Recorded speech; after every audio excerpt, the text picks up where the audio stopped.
Pass to Beasley.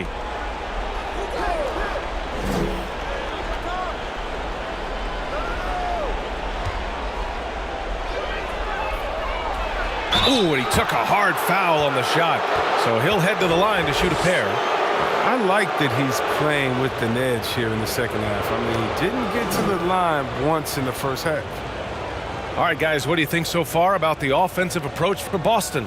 They've drawn so many fouls in this game, and they've turned those into a ton of points at the line. Also, what touch they've displayed from long range as a team tonight and throughout this entire game. And he makes the first. They've definitely made free throws look easy here in the second half. Allen, he's checked in for Lee.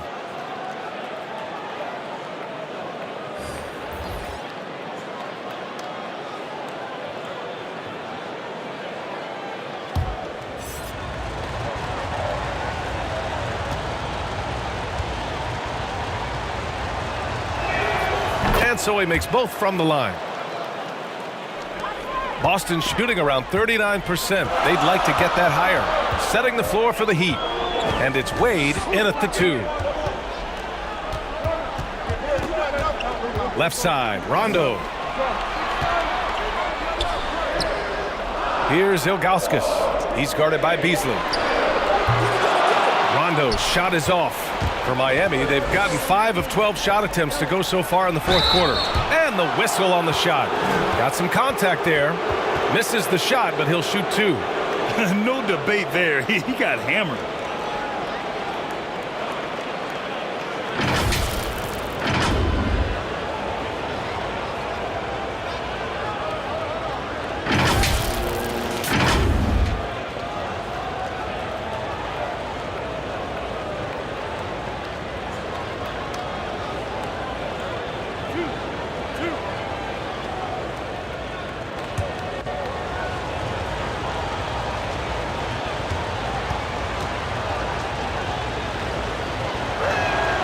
He's off on the first. Wright's checked in for Ariza.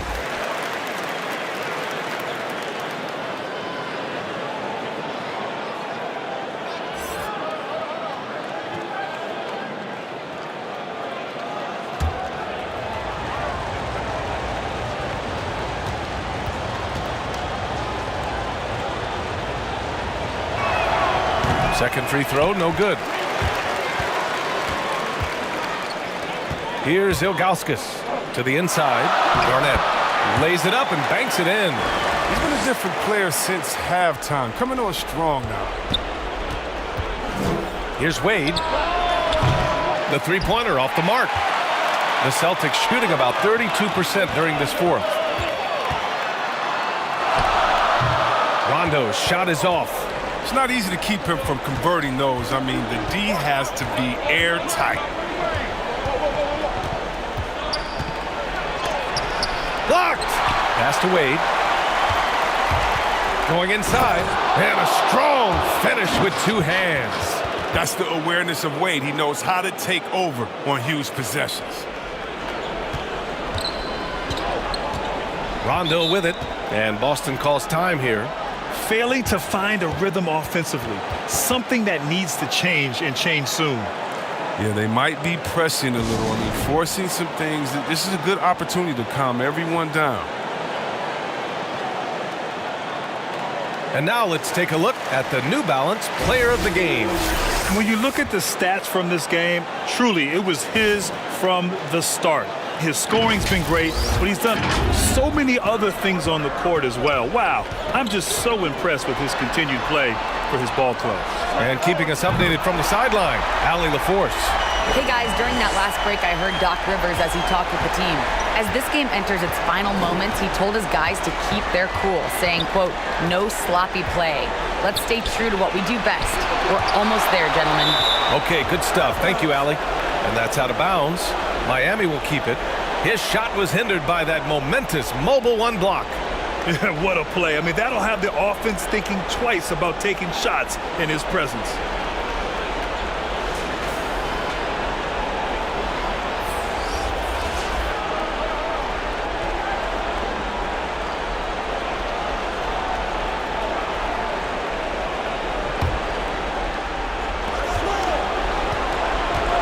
Beasley on the wing.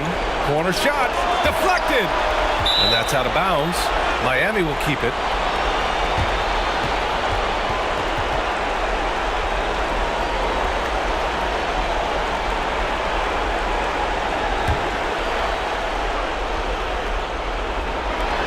Pass to Wade. Clock at 4. From deep three-point range. Rebounded by Rondo. Rondo. He's got his 7th rebound of the game with that last one. Tipped. Here's Beasley. Rebounded by Rondo. To the paint. And he takes that one up and powers it through. He's had a strong performance here this quarter, really stepping on the gas after a slow start. It's right on the wing. And he got the whistle on the way up, so he'll be headed to the line for a pair.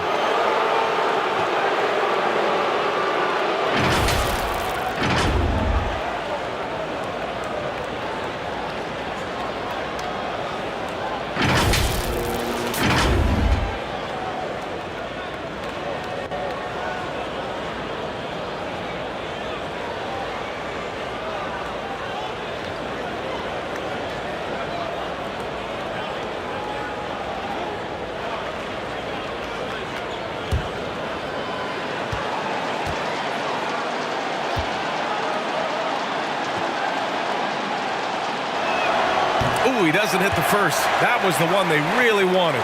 He's got one more, though.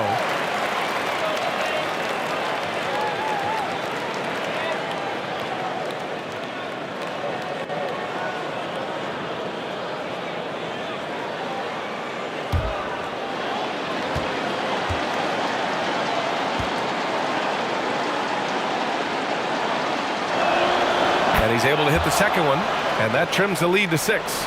They'll take it, even with the miss. Anything they can do to cut into the lead.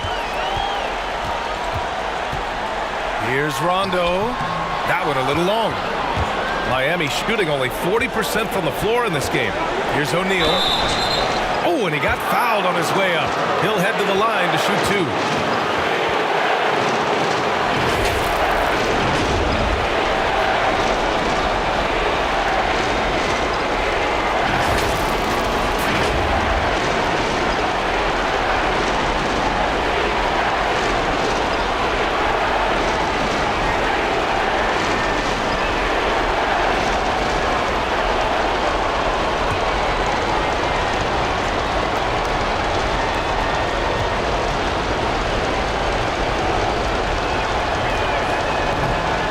The first of 2, no good. A heartbreaker.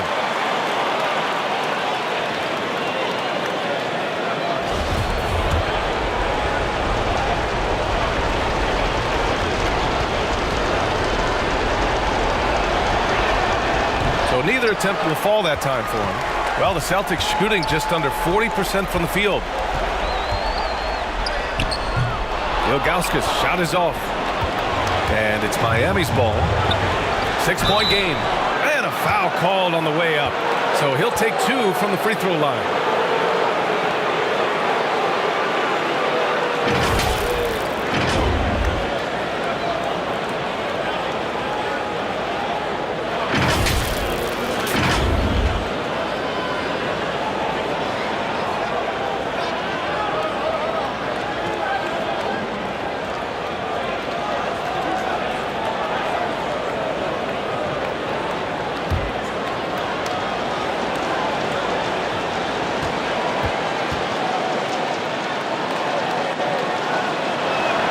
First free throw is good, and that brings him within 5.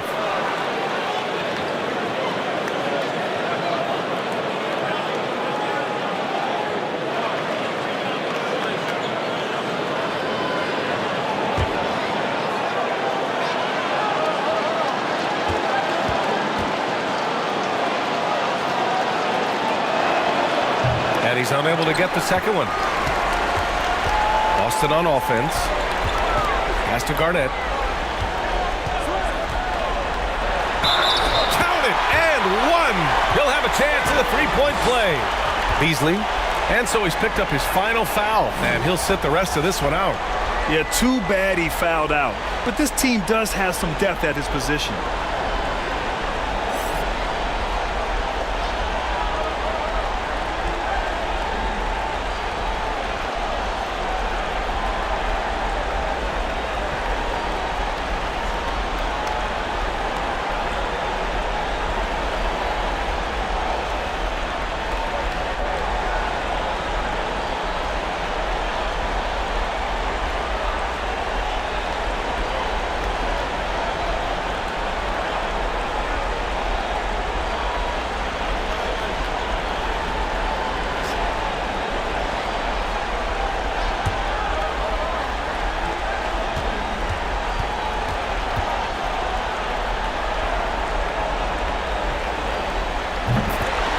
Time called here. Miami decides to talk it over. They're down by 8. 35 seconds left in the fourth. Your thoughts, guys? I mean, they're still battling, but this one is just about official.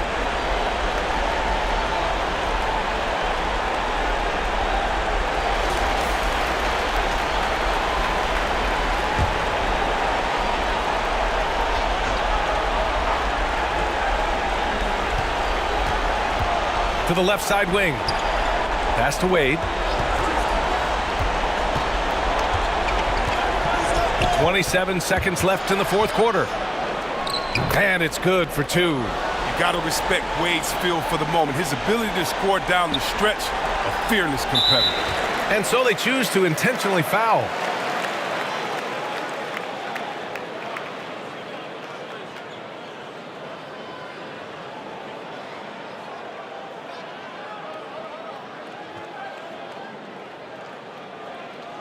Take a break.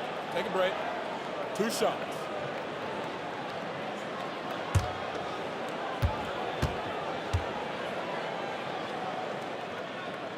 He drops the first one, and that makes it a 7-point lead. And then having a floor general like Rondo on the court instantly elevates your offense. He does everything he can to bring out the best in his team.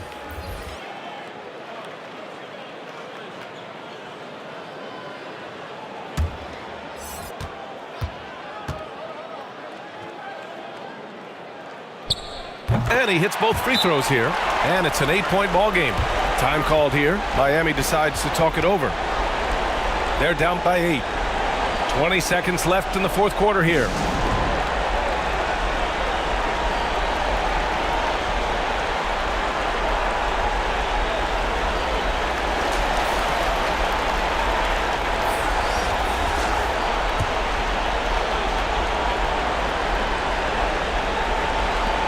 Tries a 3 off the inbound. The shot off that time.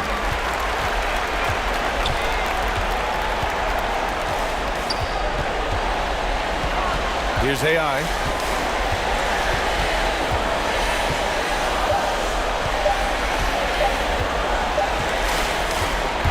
And so they get the victory here at home. This one was a fun one to watch. They were clearly in the driver's seat down the stretch. They really were, B.A. They played with great intensity on both ends of the floor, and they didn't allow their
Pass to Jefferson.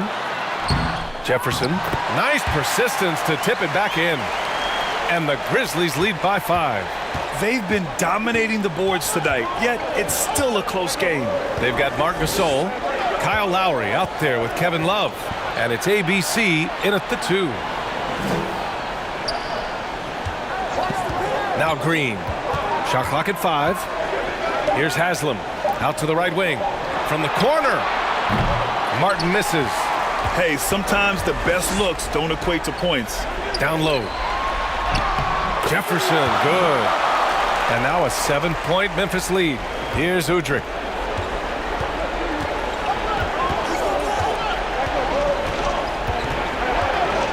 Pass to Martin.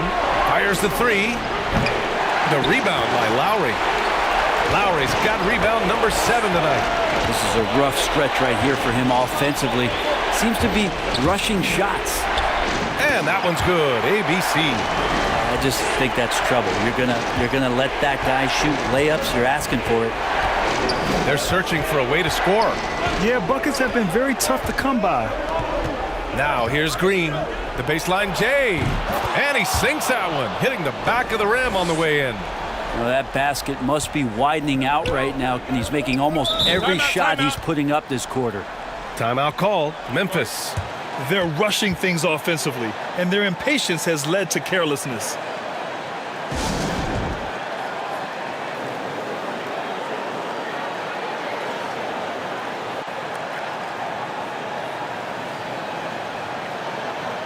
Let's take a moment to present the New Balance Player of the Game, Rudy Gay. And guess what? This was his game all night. I mean, he tore through the defense and almost never took a bad shot out there. Really, a level of offensive consistency most players can only dream of. Boy, he'd been struggling a lot in the past few games. Good to see him bounce back with such a strong effort here tonight. And let's send it over to Allie LaForce. During that break, Coach Frank Vogel had some advice for his team. He spoke about their approach going forward. He believes that this is a mental battle. He told his players how we think about each possession will determine the outcome. Let's stay locked in. Appreciate the report, Allie. Here's Udrih. Right wing. 6 on the shot clock. Haslam. Rebounded by Gay. Yeah, my expectations were that he was not going to miss that one. He handles that kind of defense, especially on the inside. And that one's good. ABC. And the three-pointer gaining prominence. Grant, that shot wasn't a big part of your game until later in your career. Why was that something you waited to develop? Well, over the years, the game had changed during my career. Early on, I didn't need it as much in terms of how I played. But at the end of my career, in more of a complementary role, I had to be able to knock down three-pointers, and I did a pretty good job. Here's Udrih. And Gasol with the block. Oh, this is what Gasol can do at over 7 feet. Big blocks and constant pressure on the shooters. A tremendous mobile one block that we had to see again. Great send-back. Yeah, just some terrific effort there. And you know the whole team will get an energy boost off a block like that one. And there's 1:38 left in the final quarter. Pass to ABC.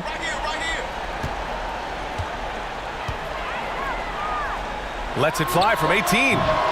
No good off the back of the rim. And Sacramento shooting around 42% as we continue play in the fourth quarter. Here's Martin.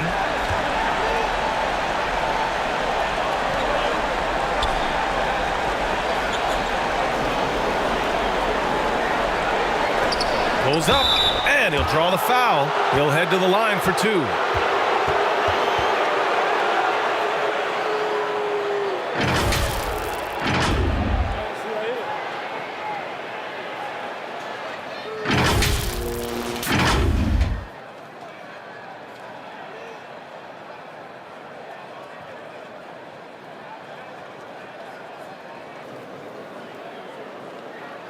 Take a break. Take a break. 2 shots.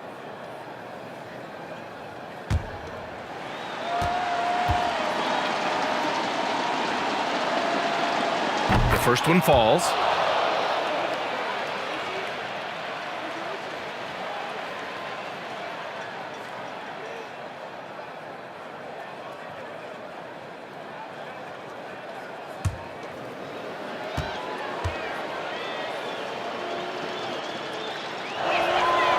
It's also good, so he hits both free throws.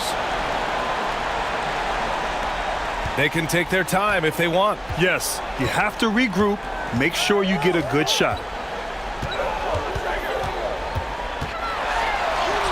That shot makes him 7 for 14. He's been good tonight. Impressive job by this team. And you really can't discount the impact of this crowd here. Awesome to see their output tonight, trying to urge their team on, and that can always help. That home advantage of home fans getting you going, fully on display here. The first free throw is good.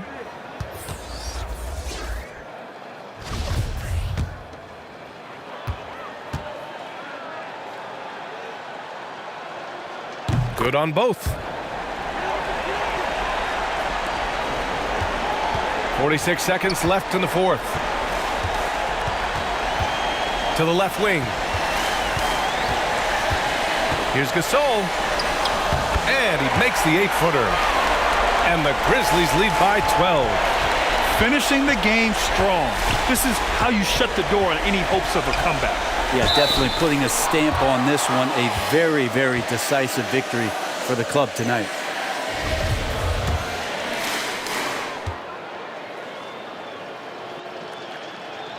And he drops the first.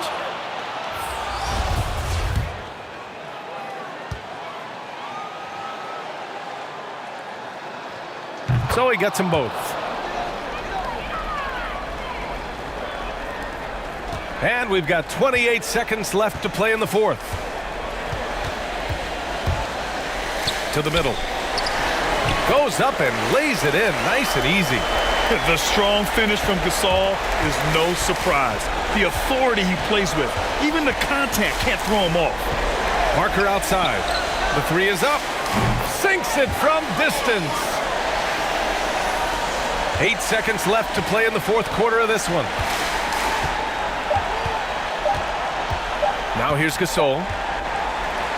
So the home crowd happy here as they get the victory. A competitive game. You have to feel like this crowd gave him a little extra edge. Yeah, they really fed off the energy. You saw their activity level go.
Here's Noah. So with Rose on the bench, here's the 5 for Tom Thibodeau right now. Noah is out there with Josh McRoberts. Then it's Smith, and it's Dang in at the shooting guard. And how about that quiet confidence with which Noah plays? A long, skilled defender who also chips in occasionally on the offensive end.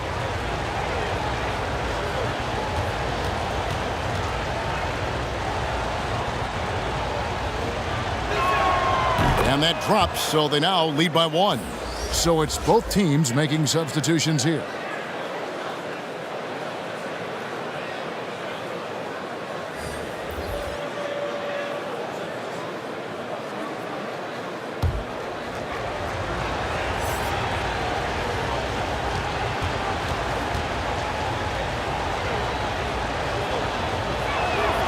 Joakim Noah hits them both. And it's Farmar with the ball for the Lakers. To the inside. It's stolen by Rose. And McRoberts kicks to Rose. Shoots the three.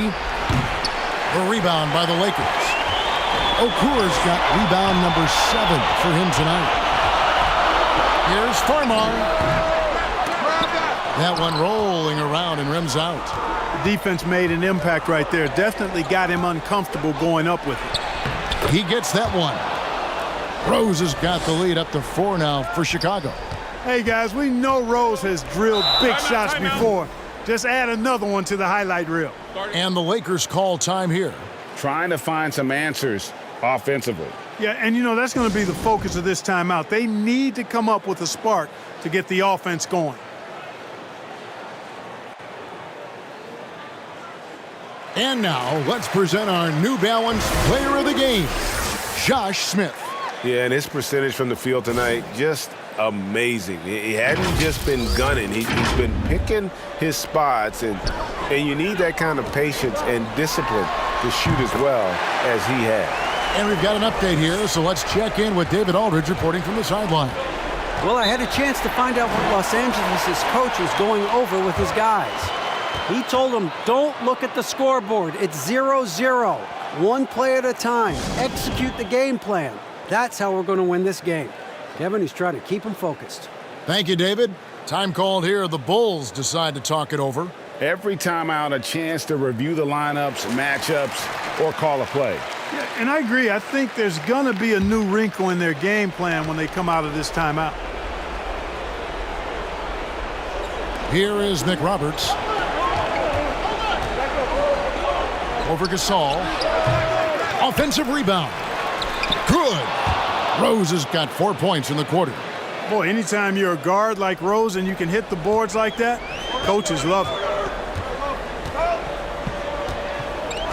Now Farmar. To the paint. It's tipped. And it's out of bounds. The Lakers able to retain possession here. Yeah, gets a finger on it, but just can't quite come up with the steal. Clearly a careless pass. He got away with one there.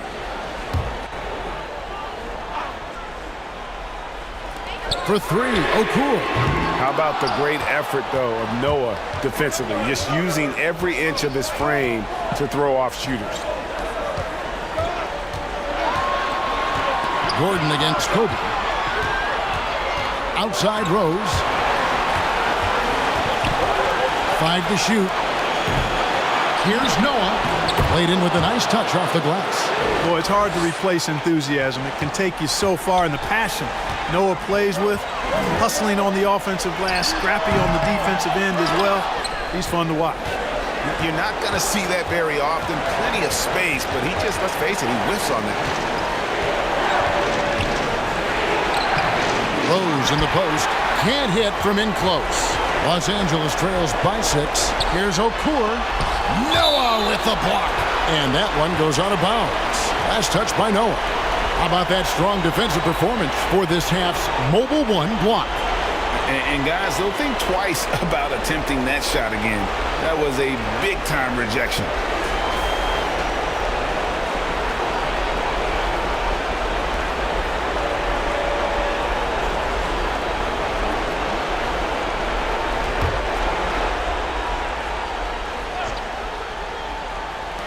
There's 1:17 left in the fourth.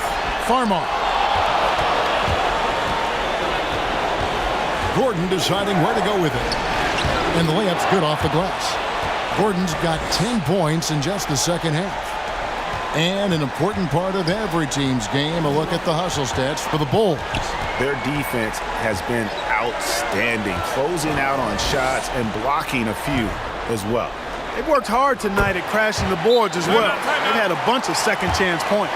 And that's what the pump fake's there for. Get your man off his feet and drive right around him. Chicago calls timeout. They lead by 6. 54 seconds left to play here in the fourth.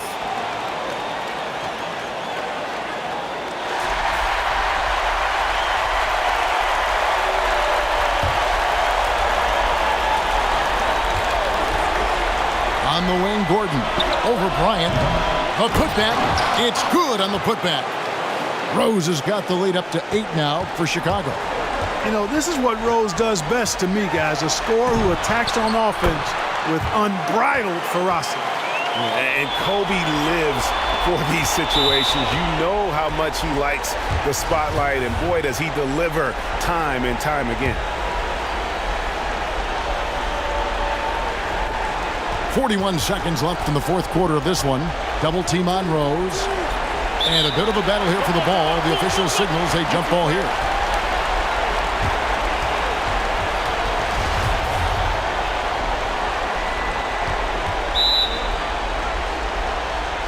And here is Los Angeles now. And it's Gordon with the ball. He brings it up for Chicago. 6-point lead. Rose with the ball.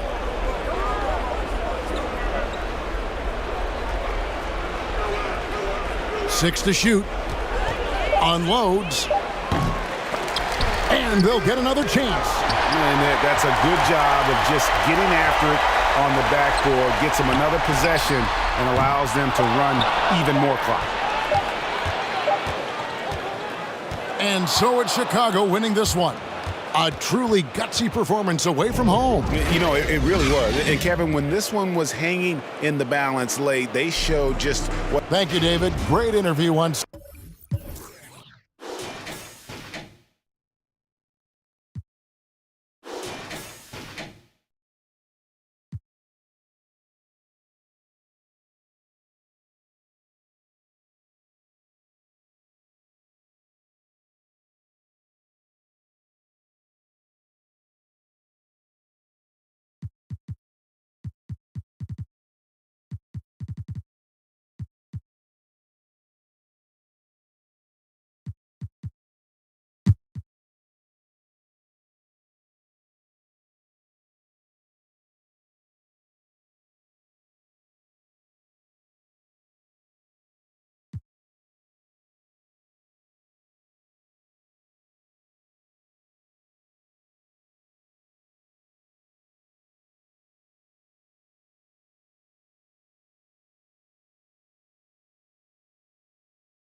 Ooh, poked away.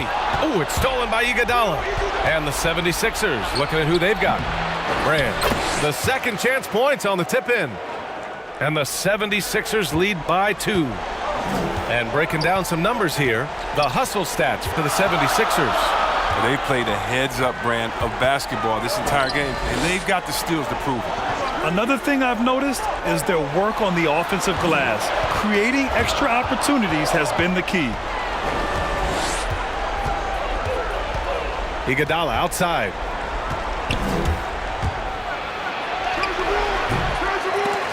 Offensive rebound.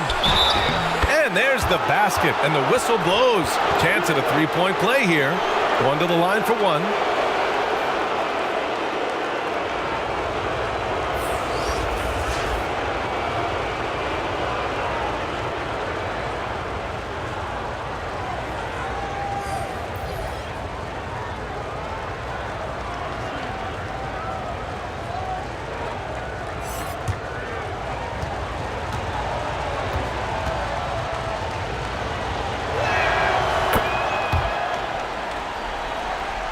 Here's Dragic.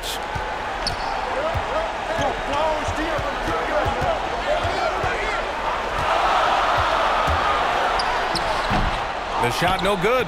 So Philadelphia will take it the other way. You wonder what the score would be if they weren't controlling the glass. He buries it from 3. And squaring up is Iguodala. Nice follow-through on the release. Dragic against Terrace. Pass to Ilyasova. Shot is good. Dragic making the play. Dragic has got 6 assists in the game. Oh, he's been dominant this quarter. I mean, he's determined to prevent the lead from getting any bigger. Williams from long range.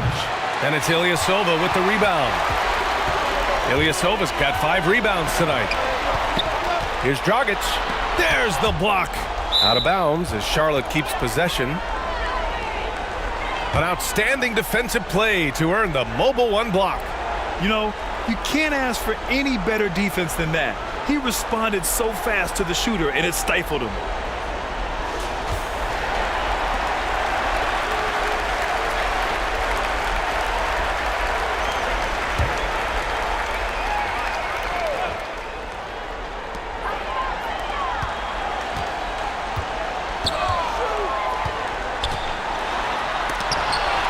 And can't hit the shot, but they're saying he got hacked, so he'll head to the line. Now look, being that Ilyasova is 6'10", he's capable of scoring inside. This forces the D to act.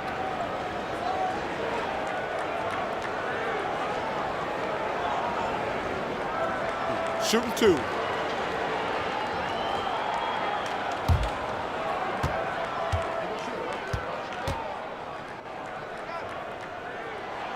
And he knocks down the first one.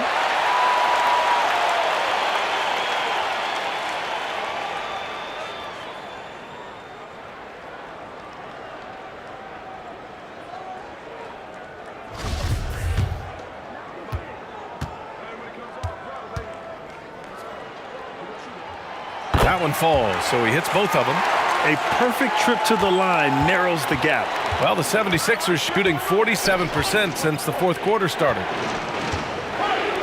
Williams from long range. And it's Richardson with the rebound. I mean, with all these three-pointers he's missed in the first half, I mean, he's become a weight around that neck. I mean, somebody tell this guy to be more unselfish. Dragic against Williams. Minute 32 left in the final quarter.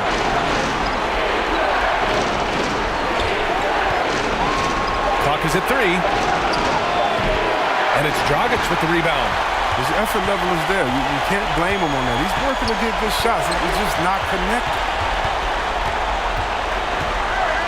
Pass to Wallace.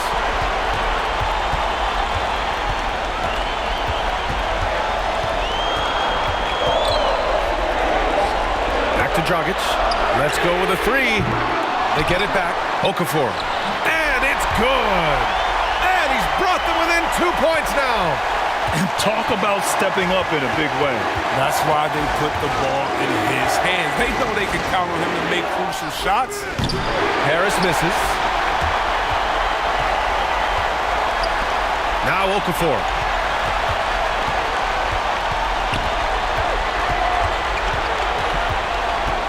Pass to Richardson. Got a piece of it. And they get it back. To take the lead. Oh, nails the triple. Reminding us again why he's one of the game's great clutch shooters. And Philadelphia calls time here. They're down by 1. We've got 22 seconds left in the fourth quarter.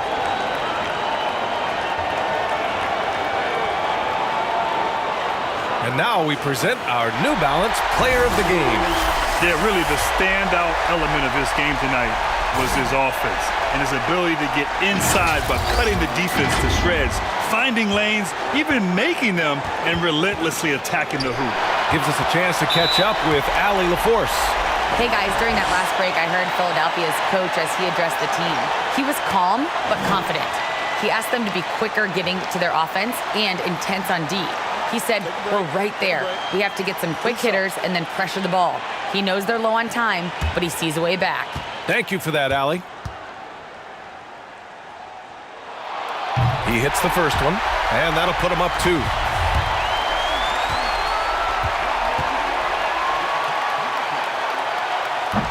Second one is good, getting both at the line. And it's a 3-point game.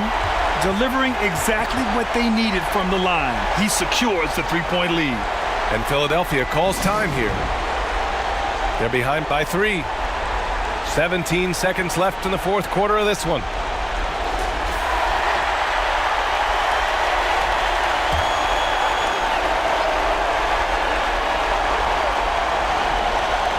"17 seconds left in the fourth quarter here. Here's Iguodala. Can they get it? Harris left side. Pass to Brand. Williams from long range. Misses the three. And now they foul and stop the clock. Yeah, and that was a smart move. I mean, you have to foul right there. You just don't want them to run out the clock. With the depth they have at that spot, they're more equipped than most teams to handle that kind of loss. So the first one drops, and that gives them a 4-point cushion.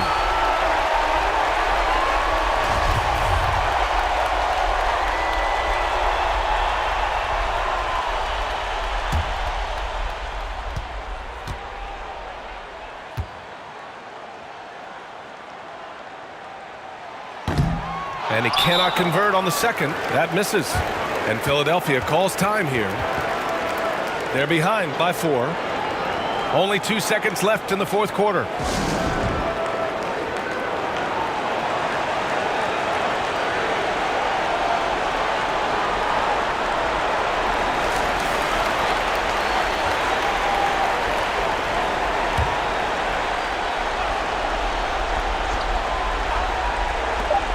Long range from the inbound. It falls. This is what experience and confidence gives you. I mean, in the biggest moments of game, Iguodala. Not that. And so the home crowd treated to a win. That was an incredible night of hoops. A tremendous finish. They waited until the very last moment to seal it. And so many times we see these close games won by the home team. Thank you for...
Williams against Chalmers. Pass to Wright. Good, and it's Chalmers with the assist that time. Chalmers has got his 4th assist in this one.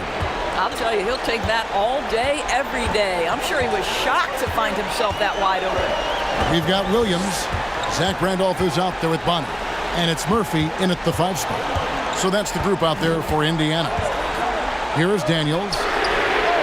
Yep, it goes in, and the Miami lead is cut back down to 3 points with the bucket from Zach Randolph. Well, you can tell Zach Randolph comfortable taking and making the big ones. Wade misses. And this is a shot he can definitely make, and the defense not a factor at all. And let's get your take, guys, on the hustle stats for the Heat.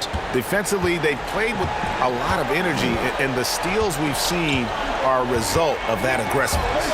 Yeah, and I think something they've also worked hard at tonight is crashing the boards. The second chance points have been coming in bunches. Grayson Allen's checked in for the Pacers.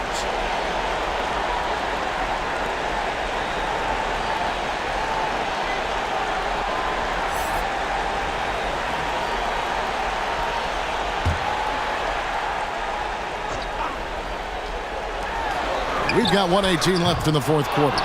Maybe he rushes that just a little bit, who knows, but he couldn't have gotten a better look than that.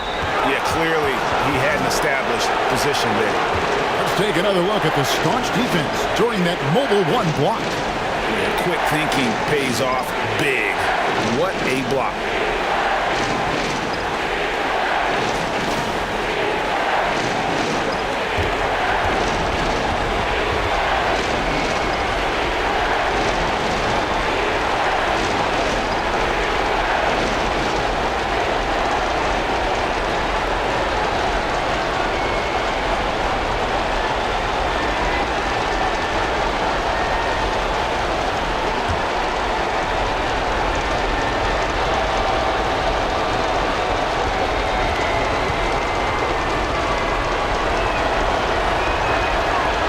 drops the first one, and that increases their lead to 6.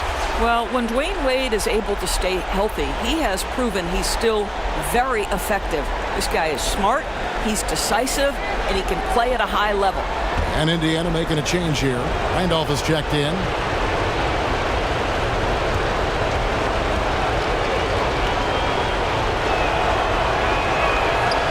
And a tough break is his second attempt at the line. No good. Williams inside the line. That one wide left. Well, defenses are content to give up the mid-range, right? It's not the high percentage restricted area or the three. You can see they're prepared to give up that shot. Now here's Beasley. Right inside. He's against Randolph. And that one is good. O'Neal's got the lead up to 8 now for Miami. Relentless in their approach, even with the game firmly in hand. This is a textbook example of playing the possession and not the score. This team is doing a great job continuing to execute. Now here's Chalmers. Following the miss by Zach Randolph. Here's Wade. Tries to the hoop. And once they smelled blood in the water, you could see the killer instinct take over. And you want to save your best for last. Tonight, they've done that and then some.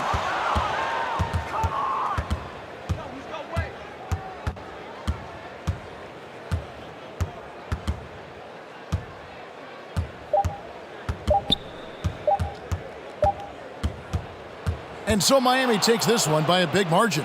A solid win on the road for them. This building was dead silent by the time, GA, this one wound down. And that's what you want to do. Take the crowd out of it by crunch time. Don't give them any chance to lift their team up at the finish. And that about wraps it up.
Pass to Nash.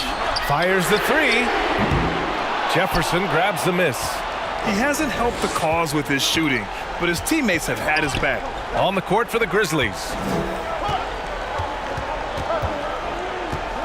Lowry outside. Back to Love. That's good. And so Lowry with the assist. Lowry's got 4 assists now tonight. Rising to the challenge. That's a big bucket by Kevin Love. Phoenix calls timeout. Good idea to call timeout. It looked like the guys were getting some heavy legs out there.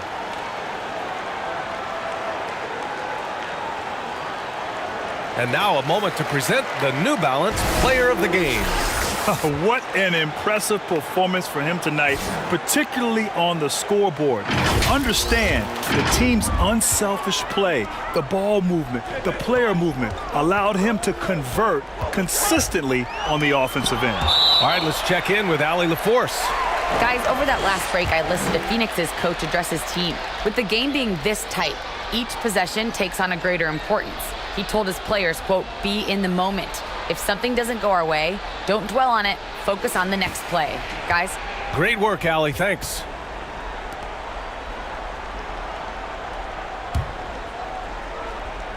AC! So it's the home team now. It's a one-point game. Love how Gasol patrols the court, always on the lookout to reject a shot.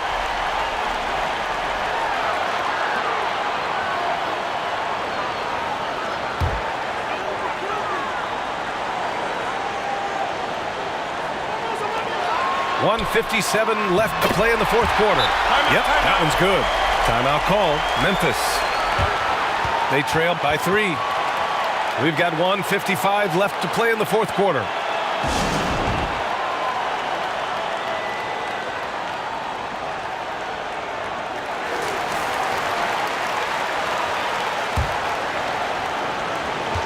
We've got 1:55 left to play in the fourth. Pass to Love. That one no good. And Phoenix the other way now. Here's Diaw. Out to the wing. Here's Watson. Covered by Love. And it's Watson missing. Even though he missed it, this is the exact play your offense is designed to produce. Outside for Love. Gay, the pass to Lowry. And there's the lob. Very pretty alley-oop. The ability to finish under pressure, that's something K-Love brings to the table. We've got 1:08 left in the fourth. Pass to Barbosa. To the wing on the left. 6 to shoot. Here's Watson. Here's Stoudemire. He's guarded by Lowry. And the shot clock expires. 24-second violation. Hate to see that. I know everyone's mind is on the play, but you got to protect the ball. Timeout call, Memphis. They're trailing by 1. 52 seconds left in the fourth quarter.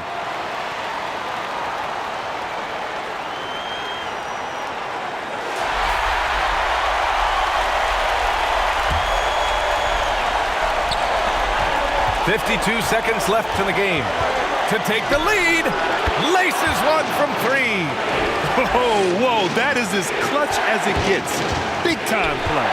This is why we all watch. The NBA is about these moments. Here's Watson. Shoots from 12. Gasol grabs the board. Left side Love. That one is off. And Phoenix the other way now. And this is so critical. They now have to score every trip up the floor. Absolutely. They're within striking distance, but they have to make pretty much every shot. Beautiful location on the pass, as usual. Led his man perfectly.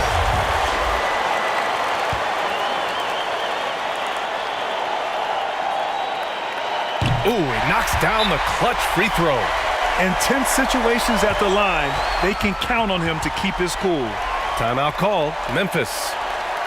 They trail by 1. 17 seconds left in the fourth quarter. All right, guys, what's your take? This is where your coaching is so important. They need a really good play now. These are the plays that people remember. I can't wait to see what he has devised. Lowry outside.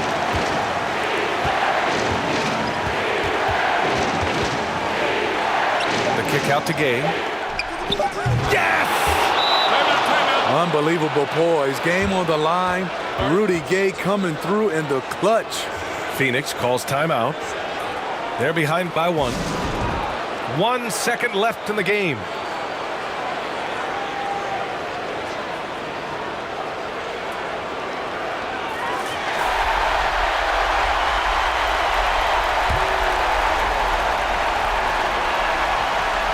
That'll count if it goes. Oh, that shot had a chance, but the all-or-nothing shot attempt is off the mark. And so the road team gets the W in this one.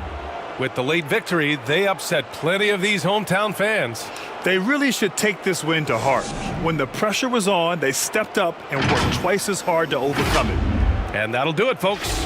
So for Grant Hill, Allie LaForce, and Steve Smith, I'm Brian Anderson, thanking everyone for watching tonight's game. We'll see you next time.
Collins against Williams to tie it up.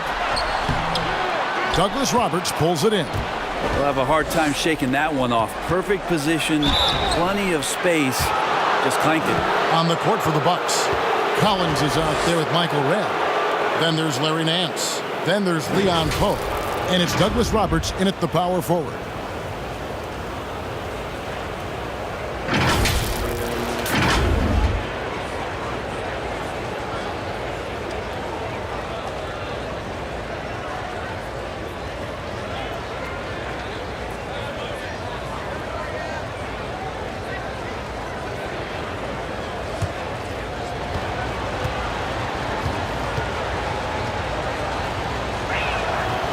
No good on the free throw.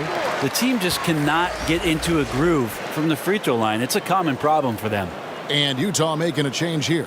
Bogans is checked in. Andrew Bogut checked in for Milwaukee. Jefferson comes in for Larry Nance.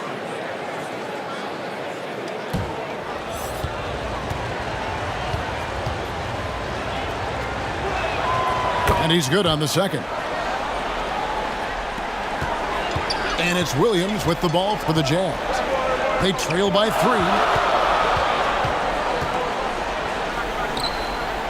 To the middle. Free throw line jump shot. Shot by Gooden is no good. The Bucks shooting a meager 37% for the game. Cole inside. He's guarded by Williams.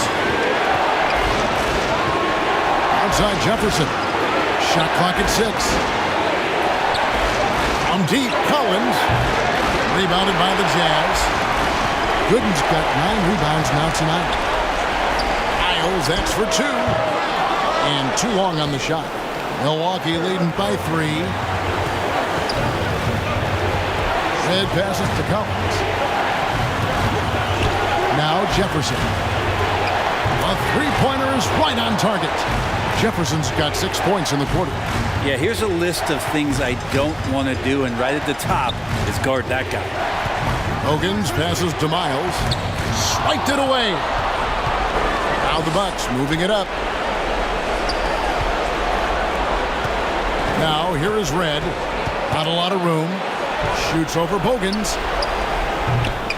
Another shot. Poe misses. Well, he had the perfect opportunity to finish that one, guys, and just flat out blew it. Foyle the pass to Bogans. And now we've got the intentional foul.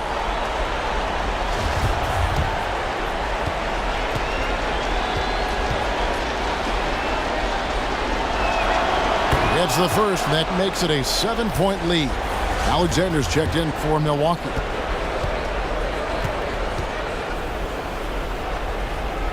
So he goes 2 for 2 at the line, and it's an 8-point game. And the Jazz call time here. They're trailing by 8. There's 38 seconds left in the fourth quarter. Guys, your thoughts? Yeah, they got to get straight to the hoop, then a foul immediately. And now a moment to present the New Balance Player of the Game, Andrew Bogut. And he's put on a terrific show of skill in the paint. A combination of moves, footwork, and that soft touch down low. It's all added up to one dominant performance for the big fella. And at last, he gets a little redemption. You know, it's been several games since he's been at his best. He's really been having a tough time. And so they foul intentionally.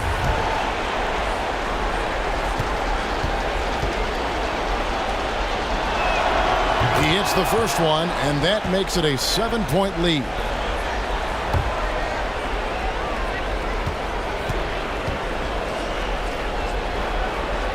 So he gets them both, and it's an 8-point game.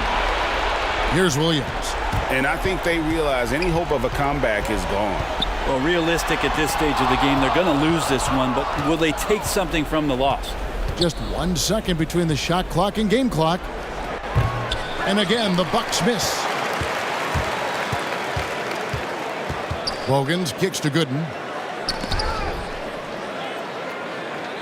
Outside Williams. Inside.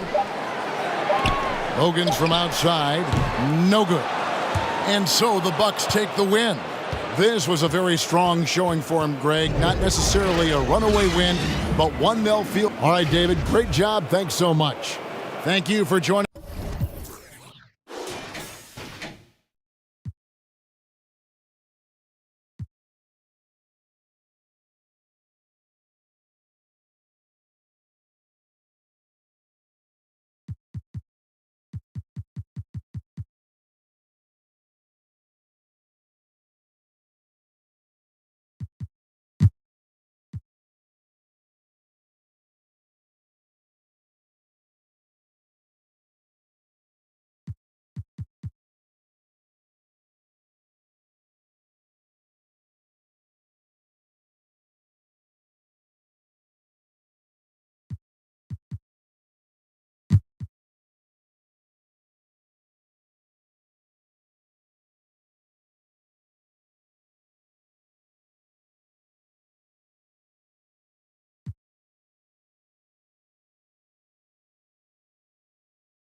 A three from the inbound. Doesn't go for him.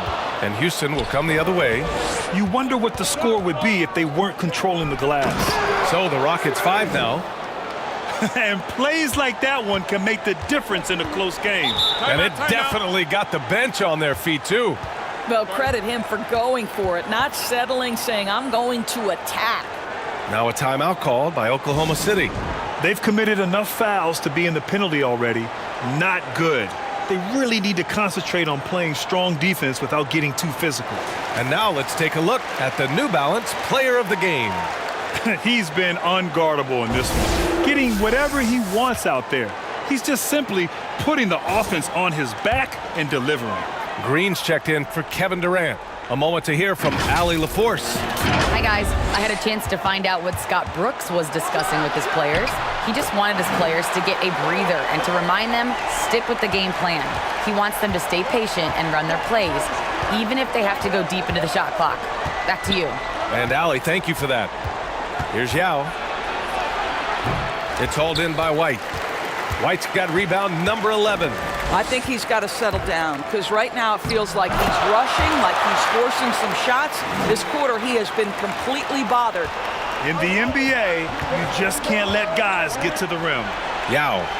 And he gets the bucket. With a tough road ahead, they worked hard to get a good shot. Green up top. And the officials whistle a foul on the shot. The bucket is good, and he'll go to the line. And with the lead, they're focused on creating good looks in the paint. And an important part of every team's game, a look at the hustle stats for the Thunder. Oh, their defense has been outstanding, closing out on shots and blocking quite a few as well. And not to mention all the steals they've piled up. They've gotten after it defensively. Free throw good. Green. If they keep hitting free throws at this clip, it'll help them seal the deal.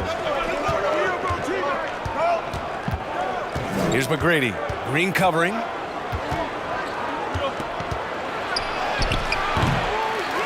Second chance effort. And he's going to the line for two. The official saw contact while he was going up. I don't mind that. I mean, they met him at the rim and temporarily prevented the points. First free throw is good. They're doing some good work at the line this half.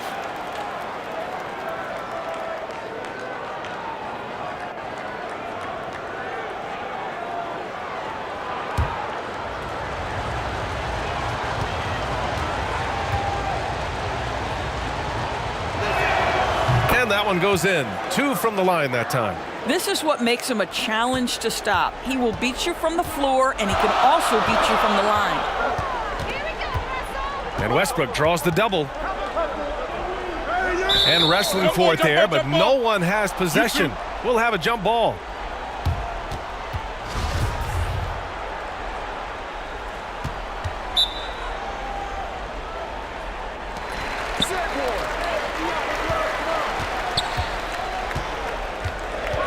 Shot clock at 6. Westbrook drawing the double. Set it up with a fake, but it's offline. Boy, a clean, close look. What a missed opportunity. With the drive, Alston with a bucket. And you want him taking good shots at this point in the game, and that one was easy. Boy, when it's this close, you try not to give up these kinds of buckets. Boy, you got to do better defensively. Now a timeout called by Oklahoma City. Yeah, coach no doubt wants to use this timeout to review the matchups and maybe make some adjustments as well. And the guys get a little bit of a break, mentally, physically, just recharge here quickly.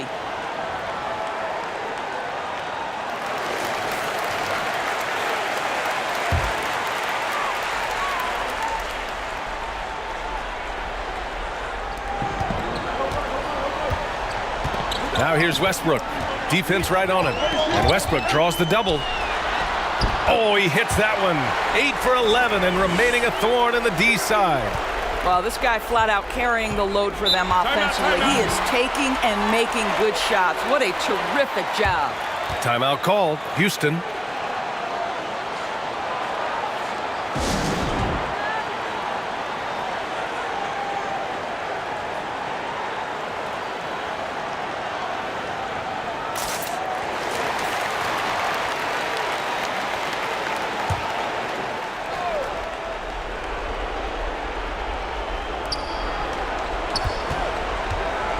Here's Scola. Green covering.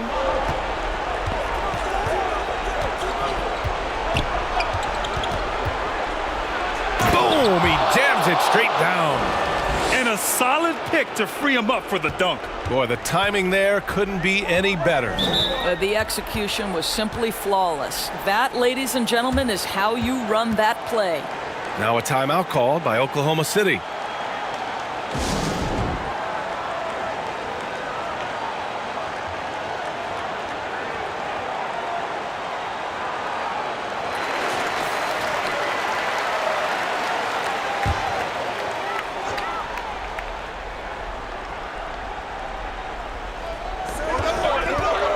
Off the inbound.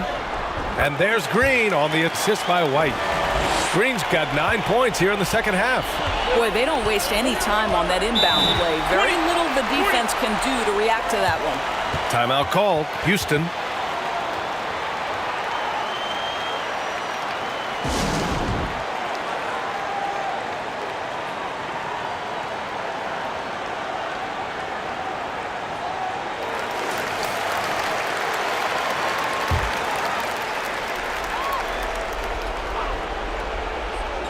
The home team on D. It's a three-point game. McGrady. And that one goes in as he's fouled. It'll be 3 points if he converts the free throw.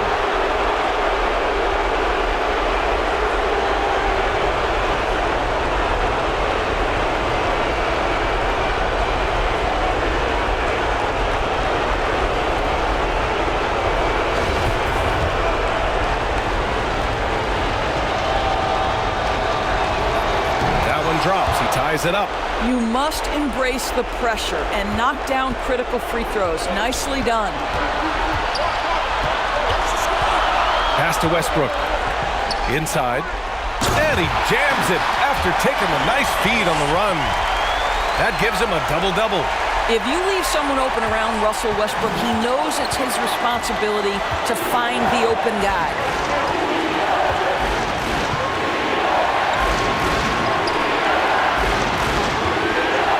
McGrady.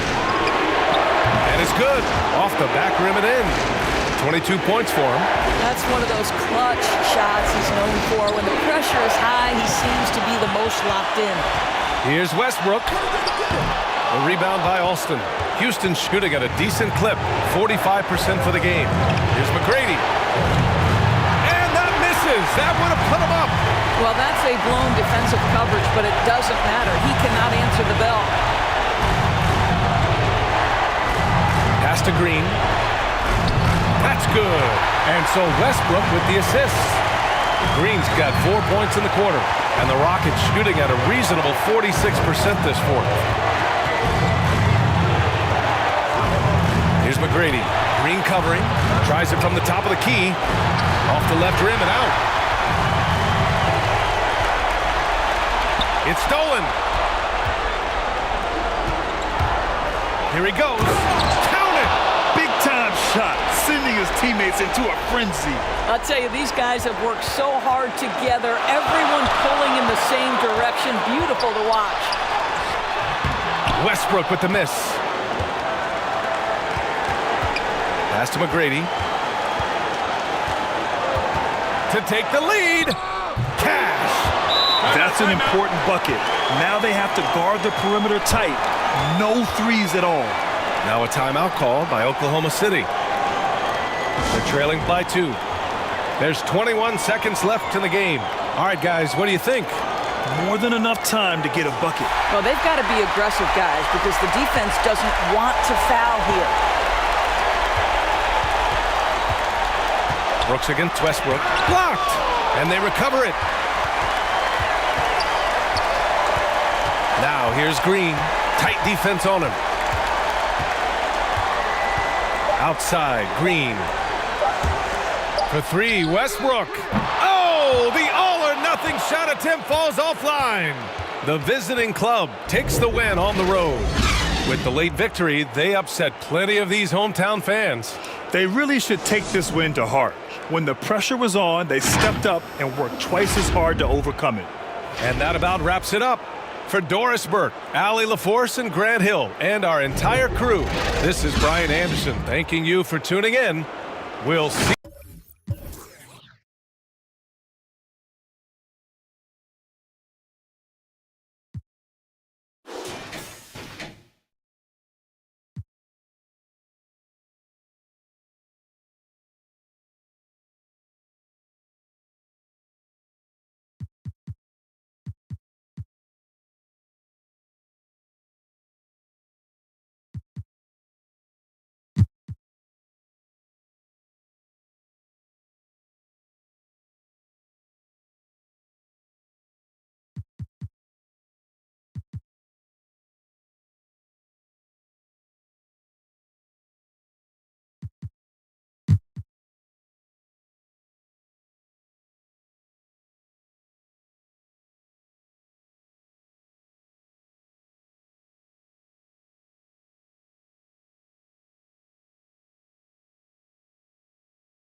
Here's Nelson.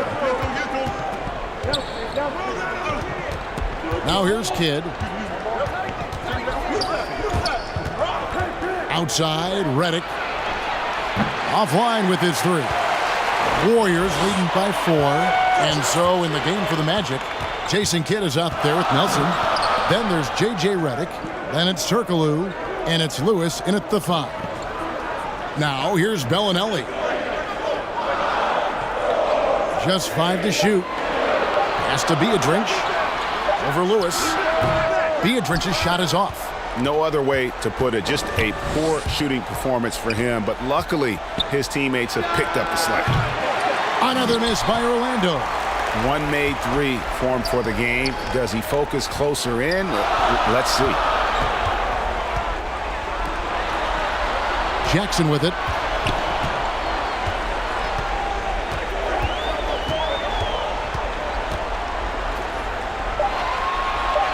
Back to Bellinelli. Over Kidd.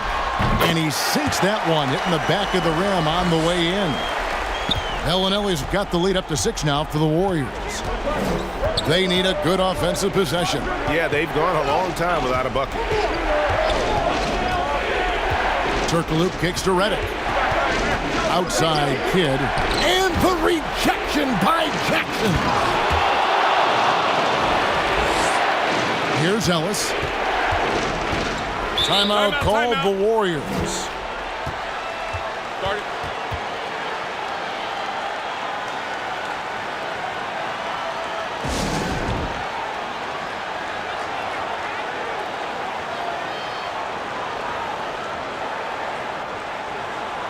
And now we present our New Balance Player of the Game, Monte Ellis.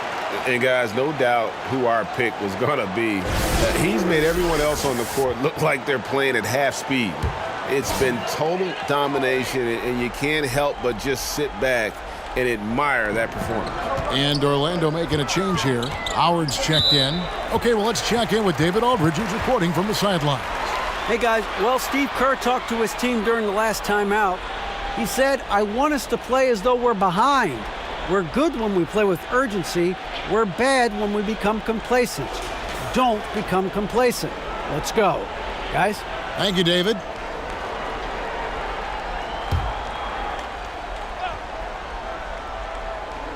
Pass to Watson. And here's Maggette. Stolen by Lewis. You could tell it was almost tunnel vision on that pass. Had no idea where the defender was. And stolen by Watson.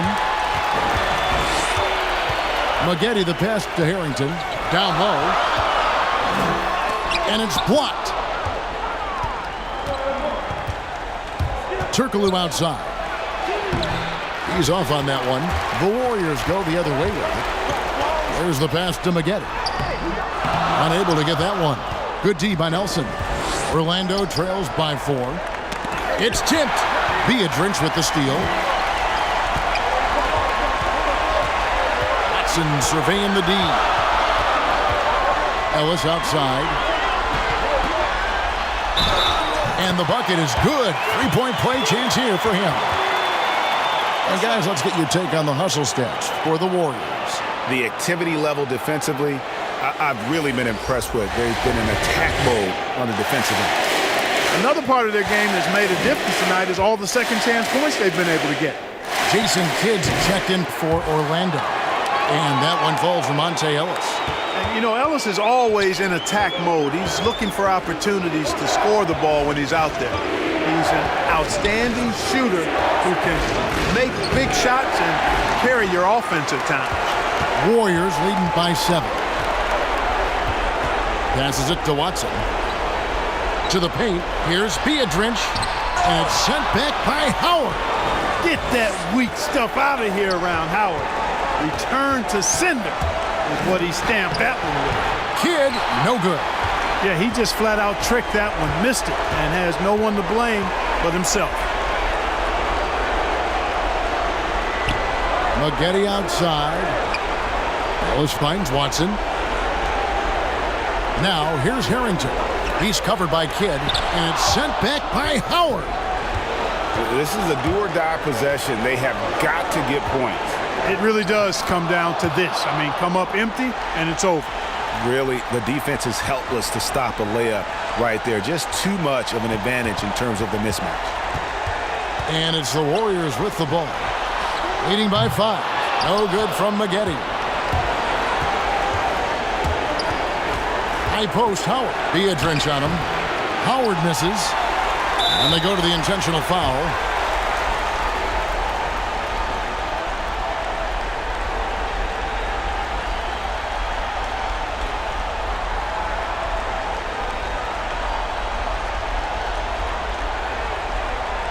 Take a break. Take a break. 2 shots.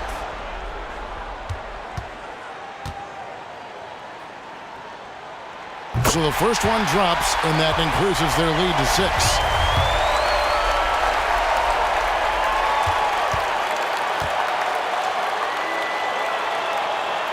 And he is unable to get the second one. Can't waste any time here. No, you need a quick bucket and then a quick foul. 3 seconds separate the shot clock and game clock. It's in! And now they trail by just 4. And, you know, he's been in these tight spots before. Howard loves being the one to make the right decision in the clutch. And now an intentional foul. They need the ball back as soon as possible. Yeah, you have to do that, though. You can't just let him dribble the game out. Exactly. I mean, got to stop the clock any way possible and hope they alligator arm a few of those free throws. No good at the stripe this time. Second misses also. Now a timeout called by Orlando. They trail by 4. 15 seconds left in the fourth quarter. Guys, what's your take? Yeah, trying to get back in this thing, they need a score. Yeah, and they need it hiccup fast. I mean, they'll be drawing up a quick hitter in the huddle here, no doubt.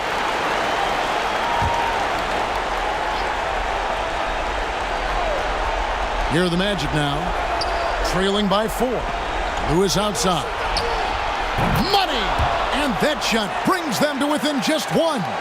Watch out now. When this guy gets into a rhythm, it is something to behold. And they stop the clock as soon as they can with the intentional foul. You have to foul, but I'm sure they would have liked to foul someone different. They didn't really have another option. I mean, I thought they did a nice job getting it in his hands and making sure he was the guy who'd go to the line.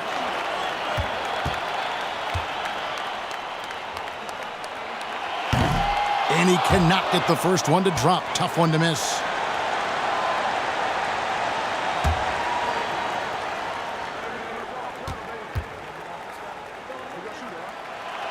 He's able to hit the second one, and that will put them up by 2.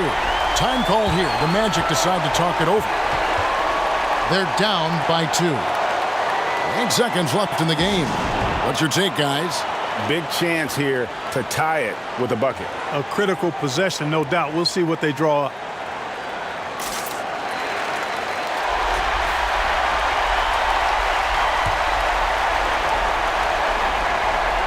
Seconds left to play in the final quarter. Here's Howard. Good!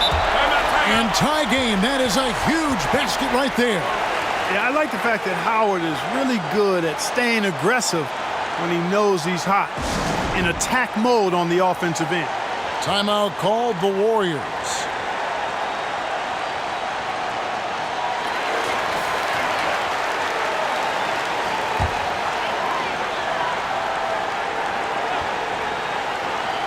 Watson, the pass to Harrington. Over Lewis. And that's going to do it for regulation. So we are headed to overtime.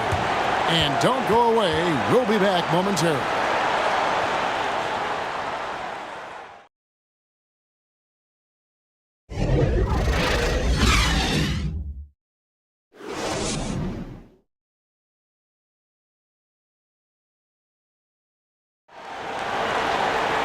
Glad to have you with us as we get going in overtime. Neither team giving an inch in this one.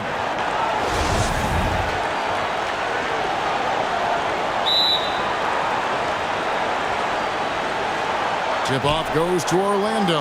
And away we go here with post-regulation basketball. Courtesy of Gatorade. All fueled up and ready to go. Let's reset the lineup for us now in overtime. Setting the floor for the Warriors. They've got Griffin. He's out there with Maggette. And it's Ellis, and at the 2 spot. Dwight Howard is a big, strong, active guy. Even when you hit him, he still is able to muscle through the contact.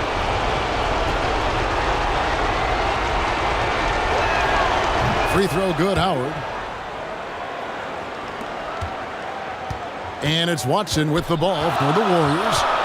It's a three-point game. Feeds to Maggette.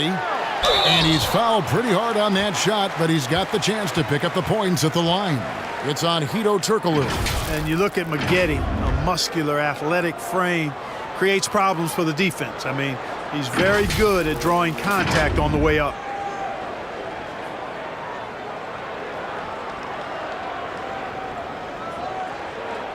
Shooting 2.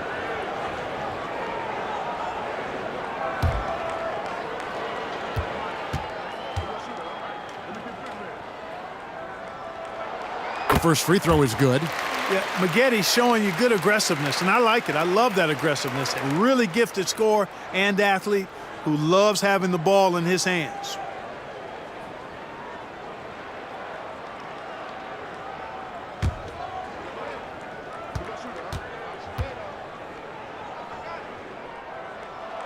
And that one goes in. 2 from the line that time. And what an advantage. You really feel like you can always trust him when he's at the line. For 3, Kidd. And again, it's Orlando with the 3. Gets the shot he wants. The defense wasn't quite connected enough. They lost contact. Here's Ellis. Rebound by the Magic. Boy, he's got to be disappointed in the result there. I mean, the defender really didn't make any impact at all. Lewis gets the bucket. Tell you what, when Dwight Howard is looking to make the pass, it makes everybody better. I love seeing him be unselfish like that. Ellis kicks to Maggette. And it's blocked by Lewis. Now Kidd.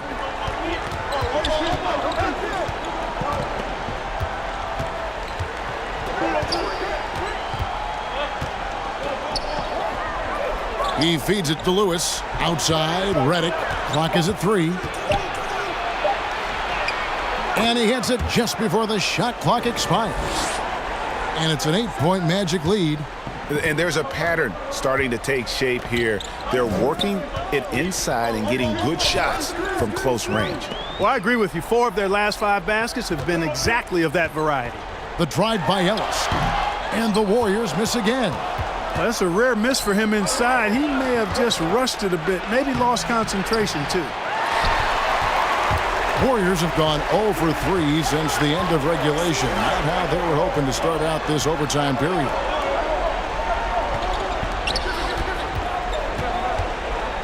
To stop the run, and Ellis throws it down. Boy, nothing better than to see Monte Ellis filling it up. I mean, he's a guy who's a threat to score from anywhere at any time. Now, here's Howard. Orlando moving the ball around.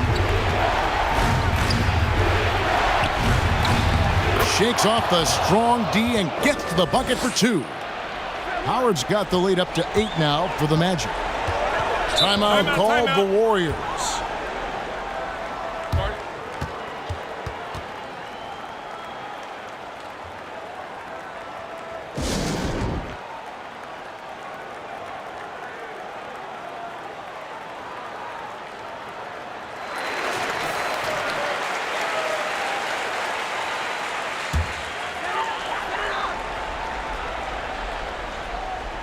Watson dishes to Ellis.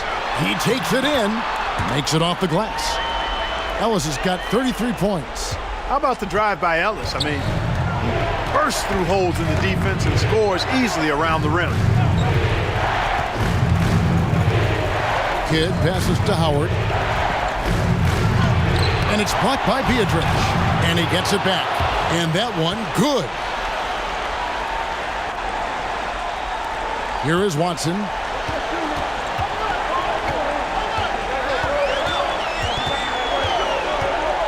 Pass to Maggette, beyond the arc, and they recover it.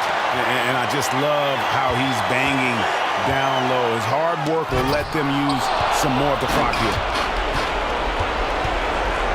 Redick with it, picked up by Ellis. Redick against Ellis.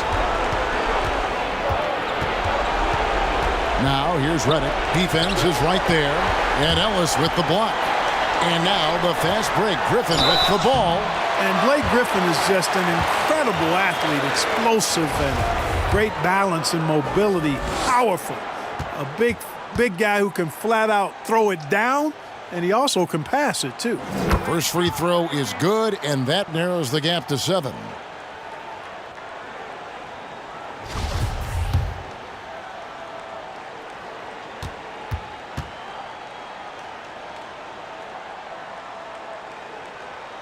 Both good from the line that time.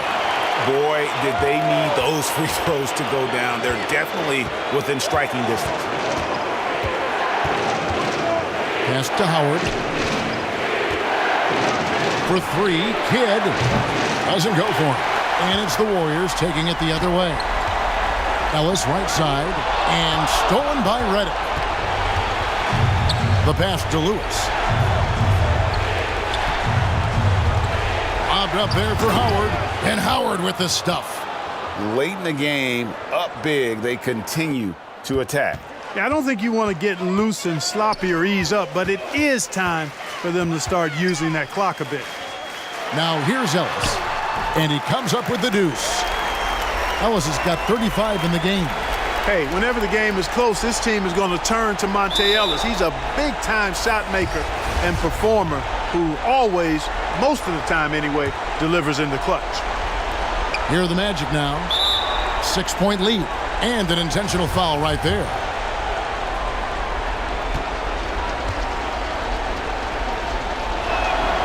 Good on the first, and that makes it a 7-point lead.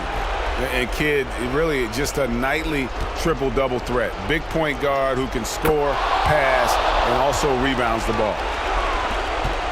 And so Ellis will bring it up for the Warriors. He kicks to Maggette. It counts. Oh, and that cuts the lead to just 5. I think Ellis does a nice job passing the basketball from all angles on the court. And now they decide to foul intentionally.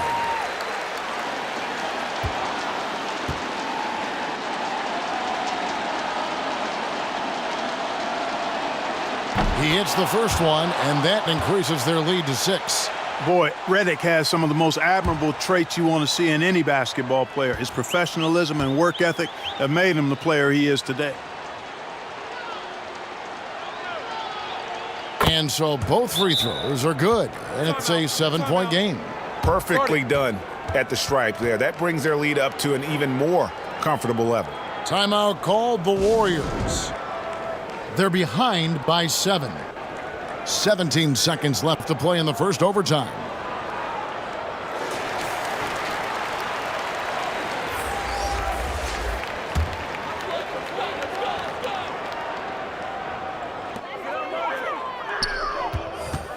Kidd against Ellis. Gortat with the block.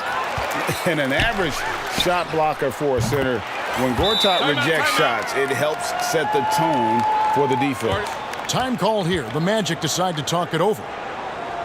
They're leading by 4. 8 seconds left in the first overtime. Action has been terrific.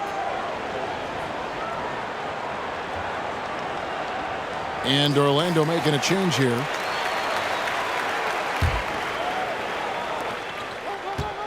And the foul called on Corey Maggette.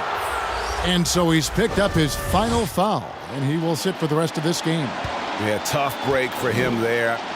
But they'd have a tough time coming back from this deficit no matter who's on the floor. And guys, this is where their depth really comes into play. They've got such talent at that position.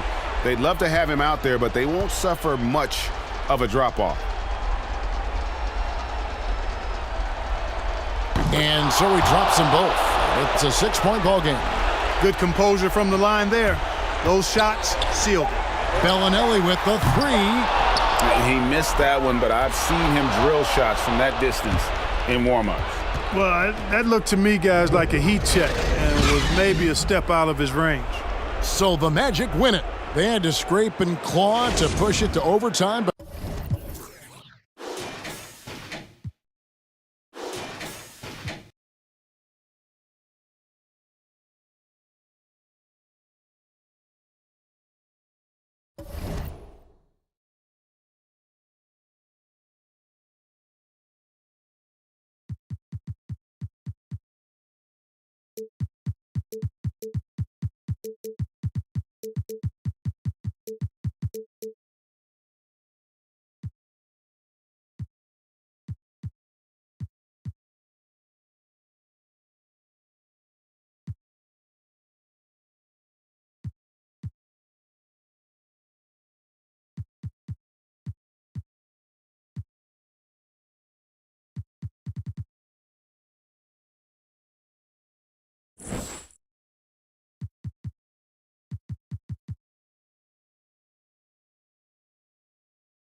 Oh, they get a hand on it.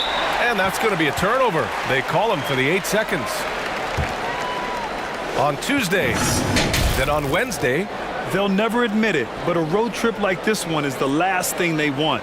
When you're struggling, getting away from home never helps. So it's the home team now. 2-point game. And so in the game for the Lakers, Bryant against Williams. Shoots over Bryant. Williams misses. Does a good job just to get the shot off clean. Even if he can't knock it down, the fadeaway is really his only choice there. To take the lead. And it's Kirilenko with a rebound. You got to give him credit for his confidence. I mean, he hasn't hit a single shot this quarter, but he still keeps firing. No good. A bit long that time. For a player who's almost a sure thing to score in tight, that was a stunner. Oh, he has to fight for that one. Doing the dirty work, getting after it on the glass. Miles. It's deflected. They recover it.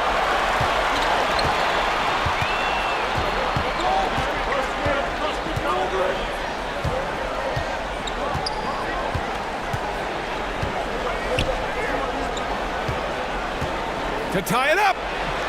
Sinks that one. Now shooting 5 of 10 and looking sharp. It's winning time, and that's a winning play. And Utah calls time here.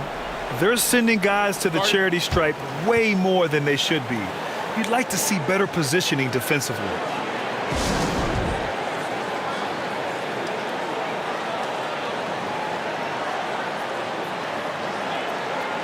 And now let's present our New Balance Player of the Game.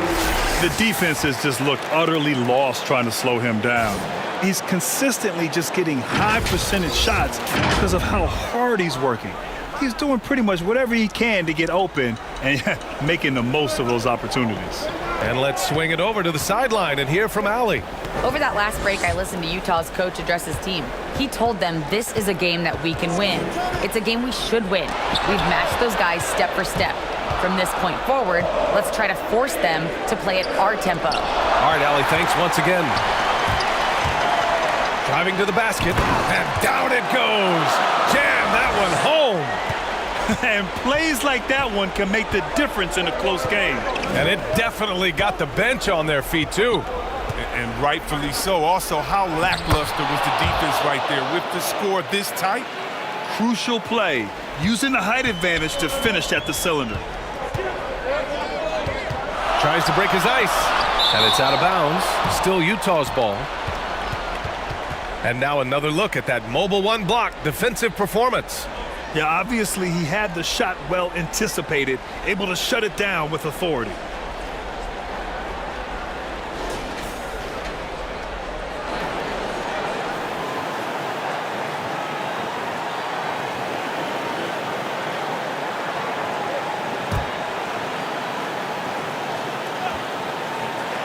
Here's Gooden.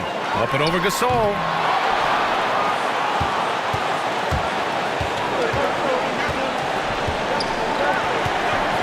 .149 left to play in the fourth quarter. To take the lead. And it's good on the layup. And the Lakers lead by 2. The Jazz shooting 33%. This hasn't been their quarter. Pass to Korver. And the layup is good off the glass. Korver's such an experienced player. He's a guy who doesn't shy away from taking important shots. And here's Bryant outside. It's kept alive. Oh, it's blocked by Williams. Here's Foyle. Checked by Gasol. Williams from long range. No good there. And Los Angeles the other way now. To the inside. And that one's good. Gasol. And you want him taking good shots at this point in the game. And that one was easy. Coach trusts him to make winning plays down the stretch. I mean, because he's shown that ability time and time and time again. Here's Foyle. Pass to Williams. Can't get it to fall. He's trying to find his shot. But at some point, you have to start making these. Oh, it's blocked by Williams. And it goes out of bounds. Last touch by Williams.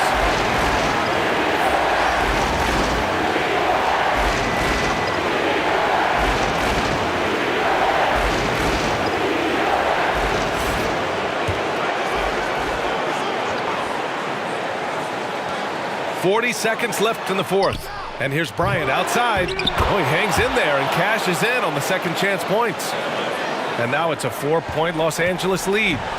Great anticipation off the missed shot. Oh, his timing was impeccable. And so he draws the foul, headed to the line to shoot a pair.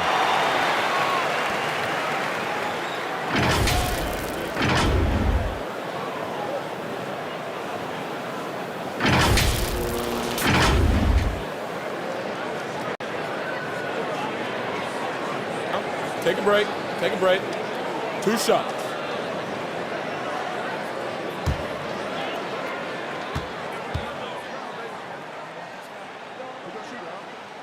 Good on the first.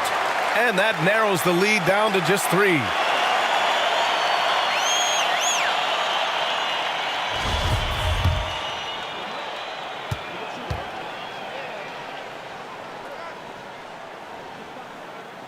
And Williams drops them both.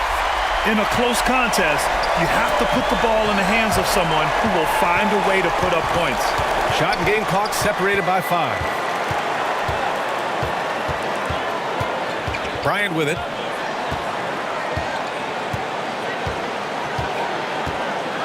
Clock at 6. The 3 ball. It's good from beyond the arc. They have a relentless mentality, even with the game in total control. This is no let-up. You know, this is the kind of hard-nosed competitiveness that wins games. And Utah calls time here. They're losing by 5. 7 seconds left in the fourth quarter of this one. All right, guys, what's your take? And time's running short. They just couldn't get over that hump. I'm really curious to see what their strategy is at this point. You can't afford any wasted possessions. And so it's a victory for the road team in this one. They played the villain tonight, and they played it well. Yes, they did. And, you know, you have 2 choices. You can either succumb to the hostility in this arena, or you can feed off of it and use it as motivation.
Now Noah.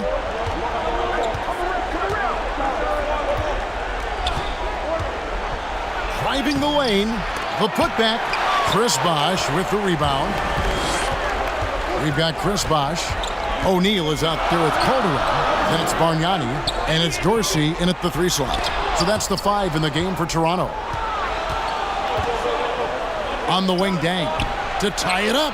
Good, and a nice assist from Noah. Dang's got it all tied up now for Chicago. That's one of his specialties. Noah loves to pass the basketball, a total team player. And the Raptors call time here. And as fans and broadcasters, we're not permitted to hear the specifics in these huddles. No, we're left to infer from the adjustments we see on the floor. And now, let's take a look at the New Balance player of the game, Derrick Rose. And he's played this entire game on his front foot, Kevin. I mean, driving the lane, going to the rim with purpose, and getting those points the hard way. Gordon's checked in for Chicago. Rose comes in for Josh Smith. And let's catch up with our sideline reporter, David Aldridge. Hi, guys. During that last break, I heard what the Raptors coach told to his team. This game is close, and he told his players, hey, guys, this is when it's fun, right? This is a close game, and this is when you get to show what you're made of. Right here, right now. Kevin, we'll see how they respond. All right, thank you, David. Here's Calderon. The Bulls getting the bucket. Bargnani, and he uses the glass on the layup. Bargnani's got 9 points here in the second half. A good setup by Calderon. He has that pure point guard mentality. Here's Rose. No good that time. And it's the Raptors taking it the other way. Hate to see that. I know everyone's mind is on the play, but you got to protect the ball. A fantastic mobile 1 block. This one deserves another look. Sharp instincts on D there. Just timing when to rise up and swat that one away.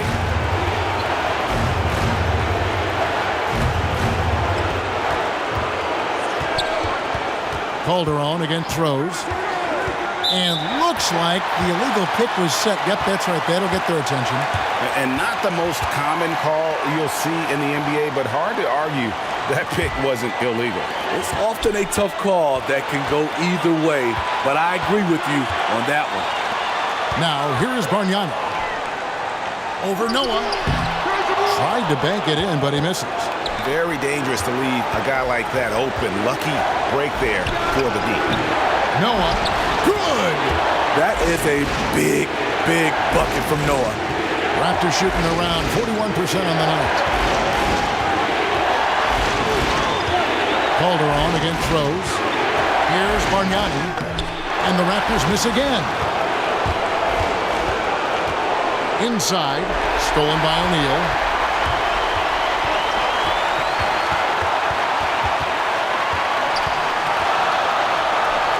Pass to Calderon.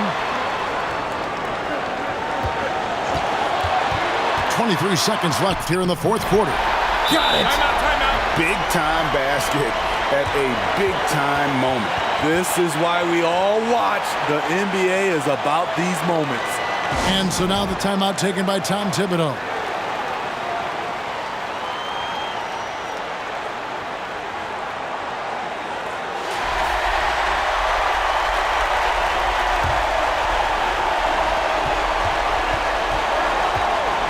Rose against Calderon. Now here's Rose.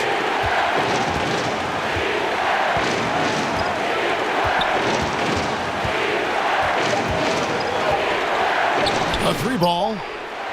Oh, no good there. The potential game winner off the mark. And regulation now complete. We will go to overtime. We'll take a quick break, then get you back to the action.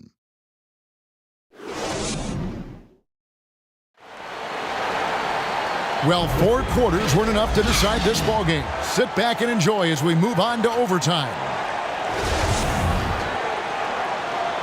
Here we go. And it's going to be the Bulls off the tip. And no shortage of excitement here, and we're officially underway in overtime in this game. All fueled up and ready to go to overtime basketball here, brought to us by Gatorade. Let's check out who's on the floor. So for Chicago right now, we've got Gordon, Josh McRoberts out there with Noah. And it's Rose. And it's Dang in at the small forward. McRoberts inside. O'Neal's there. And boy, have they been hitting the backboard in this game or what? Kind of surprising it's such a tight game. To take the lead. Second chance shot. He takes it up and lays it in. O'Neal's got the first points here in the overtime period for the Raptors. Outside Gordon. Pass to Rose.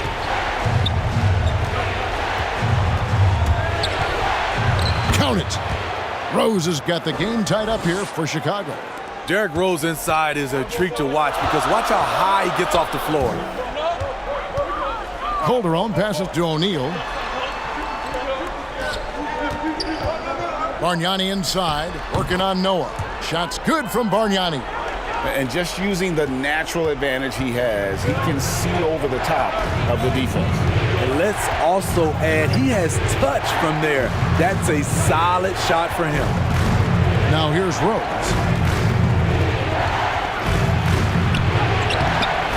Lays it in without an inch of room around him. Rose has got 20 points. It doesn't matter if the defense is hanging all over Derrick Rose. He is still draining shots in their grill. O'Neal kicks to Simmons. Back to O'Neal. Slides through for his 7th basket in 11 tries. Guys, his consistency in terms of shooting has really helped them seize control. Calderon against Rose. For 3, Gordon. Calderon pulls it in. Calderon's got 6 rebounds now in the game. We're in overtime if you've just joined us. 2.5 minutes through it. They get that one, but guys, on the night, that's been the problem, securing the ball. The offensive rebound.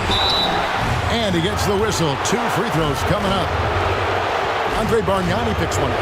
And you know what? You allow a guy to get right to the rim like that, that's your only option.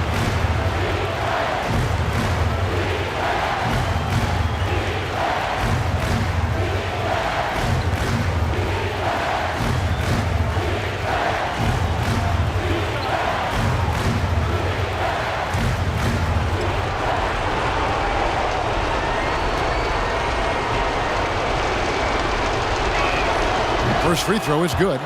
Josh Smith, he's checked in for Josh McRoberts.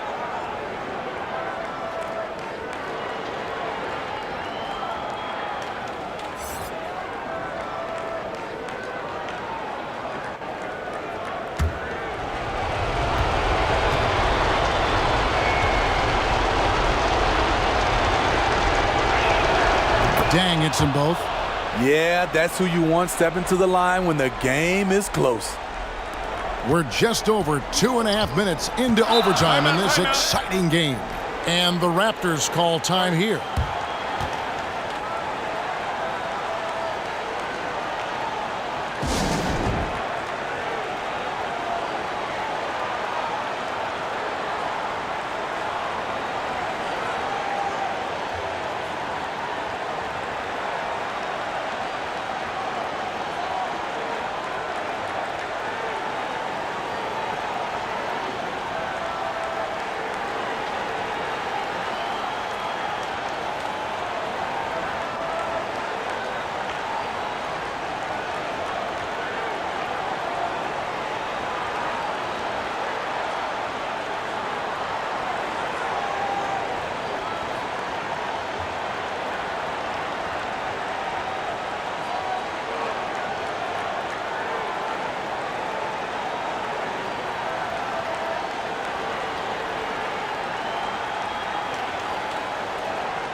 We're in OT here with just over 2.5 minutes gone by.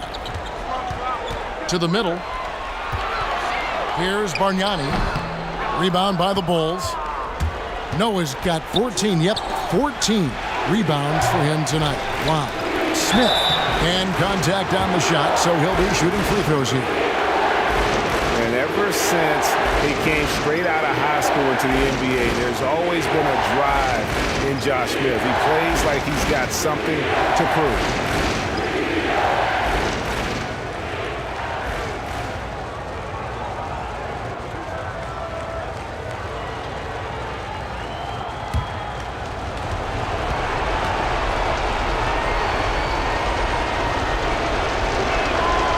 And that one misses.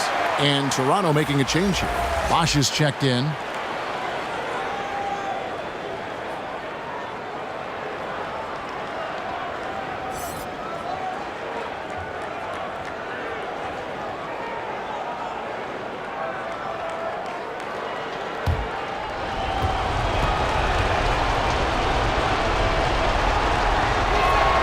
And they now lead as the free throw drops for him. They're ahead, but if they don't get a stop here, that free throw could prove critical. Udrih, the pass to Bosch. Back to Udrih. To the inside. Yes! And the foul. That's on Joakim Noah. And you gotta like the interior game of Bosch. Excellent at using that high release to get shots up and over the D.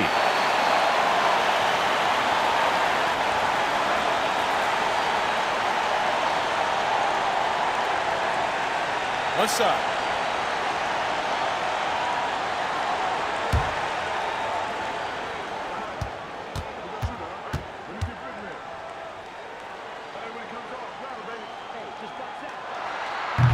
Terrific and one on that one. Those are the kind of plays, guys, that win basketball games.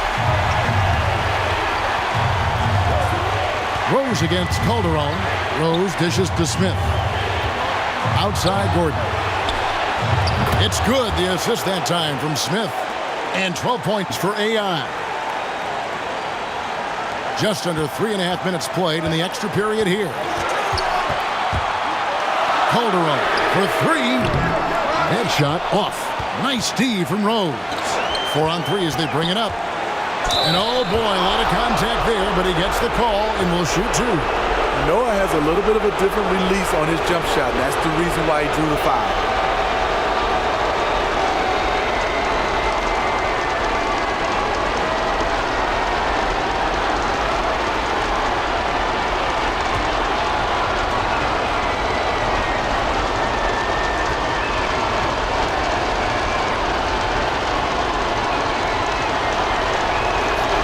So the first one drops, and that will put them up by 2. Guys, you know what I like about Noah? His entire career, it's been about defense. Defense, defense, defense.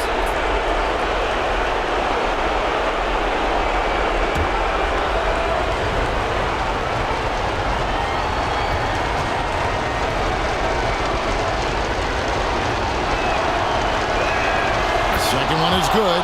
Hitting both at the line, and it's a 3-point game. Fantastic job stepping up and knocking those two down. That's got to be a huge confidence builder. Bosch against Noah. Lets it go from 11. It's rebounded by Noah. Bulls have gone a shade under 50% from the floor here in overtime. They've hit 3 of 7. Some coaches might not like taking the 3 on the fast break, but he had the open look and buried it. This has reached desperation time for him. For them to have a chance, everything has to go right on both ends from this point on. Calderon finds Bosch. And here's Simmons for 3. Chicago grabs the miss. Okay, that's frustrating. You work hard to get these open looks. You know he liked that one back. Takes the turnaround J. That shot off the mark. And so Udrih will bring it up for the Raptors. They trail by 6. It's good! And now they trail by just 4. That's a terrific set that they just ran. Now the pass to Rose.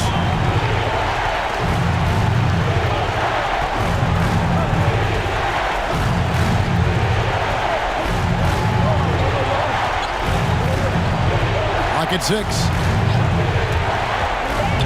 Here he goes. And he drops in the layup off the glass. They're in total command of this game with time starting to run out. Reason why they've tightened up the vice grip a little more each time up the floor. We'll see if they can close this one out. Toronto calls timeout. They're trailing by 6. We've got 13 seconds left to play in OT, and this battle continuing.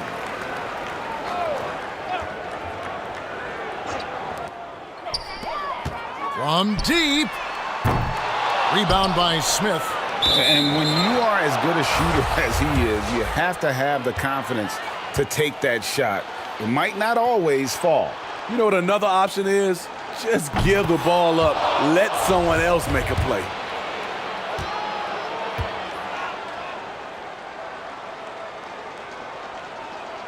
And he hits both free throws here. So now it's an 8-point game. And they've been a different team here in overtime. They just seem to have lost their energy. So the Bulls win it, and they had some nervous moments down the stretch, but things finally came together for them in overtime. Yeah, probably didn't anticipate that this one would be that close down the wire, but give them credit. They were able to regroup in that overtime, and this win. David, thank you as always. And that's going to do it.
The visitors with the ball. They trail by 3. Counted from distance. Yeah, Josh Richardson is just not a scorer and defender, folks. He can pass it, too. Setting the floor for Detroit. Dragic outside. Ilyasova, right side. And the 3 is good, and the foul. This could turn into a 4-point play. Oh, in pressure moments, he's a guy you trust to make big shots.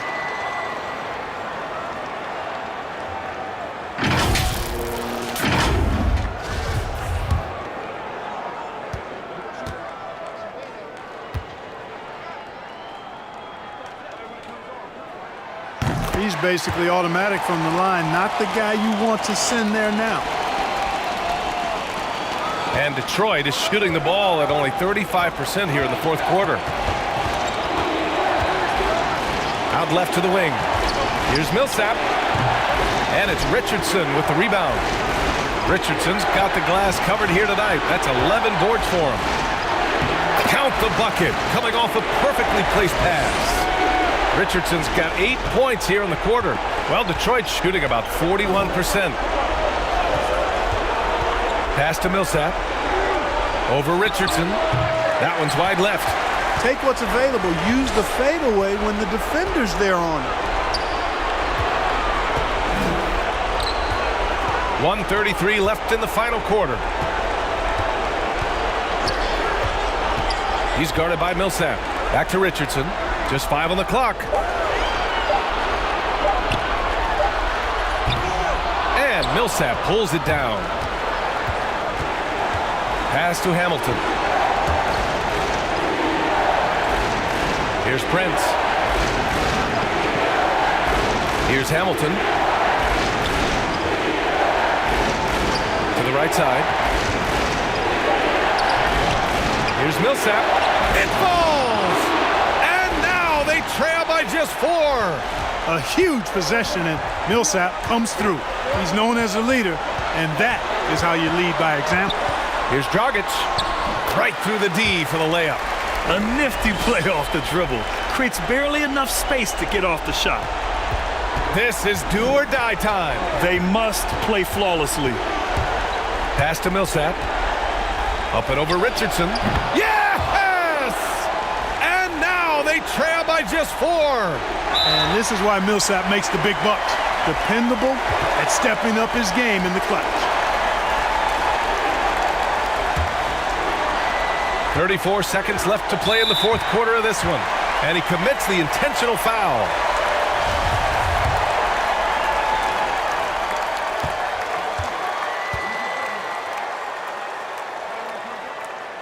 And no good, as the first free throw misses. We'll see if he can hit the second.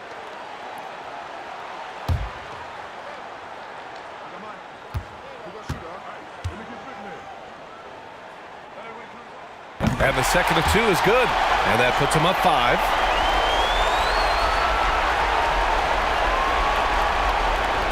So it's all come down to this. It's really that time where your leaders must step up.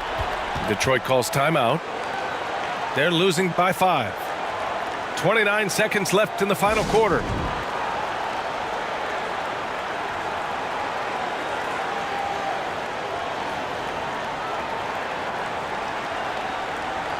And now a moment to present the New Balance Player of the Game. Yeah, you have to tip your hat to him. I mean, the way he shot the ball from deep has just been, it's been huge. But I really love how he's worked so hard to get open. The preparation before the shot to create the necessary space was equally as impressive.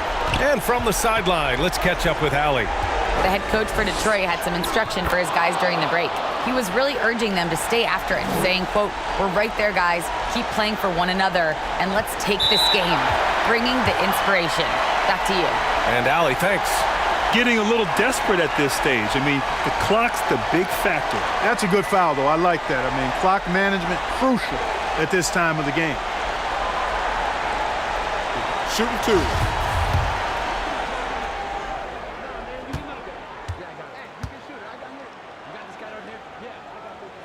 He gets the first, and that gives him a 4-point cushion.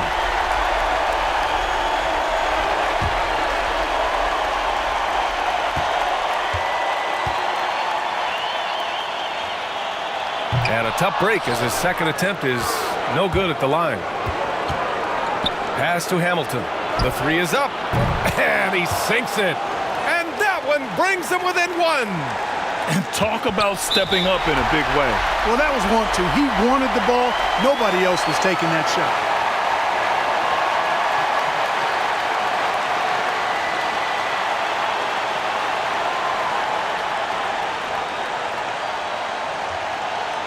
Take a break.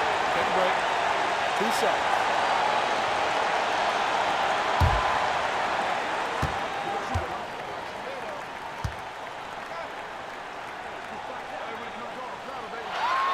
First free throw is good, and that'll put him up 2. Well, you got to love the game of Richardson. I mean, he's a ridiculous athlete who also scores at a very efficient clip and has really refined his skill set to go with that tremendous athleticism. Couldn't have asked for anything better there. Only a 3 can tie it now. And looking to even the score with a huge 3. You don't want to force it, though. Still need to get a quality look. And his teammates appreciate the energy. Nice job to keep the possession going. So the home crowd happy here as they get the victory. That was an incredible night of hoops. A tremendous finish. They waited until the very last moment to seal it. And so many times we see these close games won by the home team. And that about wraps it up.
Here's Nash. They've got Barbosa, and it's Watson in at the 2 spot. That's who's out there for Phoenix. And so it looks like the Suns will retain possession here. And you have to appreciate the reach of Ming. Superb at putting himself in a good position there to block the shot.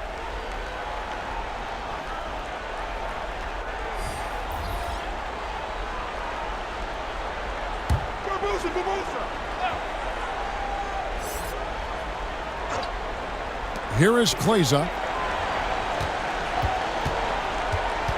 Here's Barbosa, and it's blocked. And so it looks like the Suns will retain possession here. And now let's revisit that exceptional mobile 1 block. And that is a huge block. Given how close this game is, a stop like that was right on point.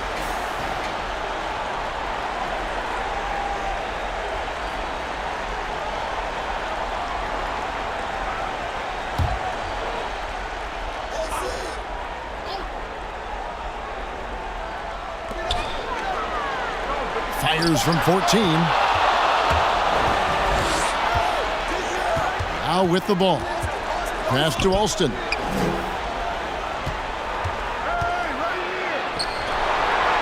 Back to Yao. Down to 5 on the shot clock to take the lead. And that's 2 points on the layup. Alston's got the lead up to 1 now for Houston.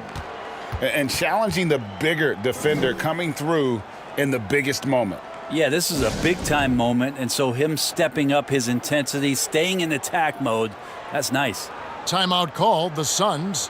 Whether things are good, bad, or indifferent, coaches will have adjustments to make throughout the course of the game.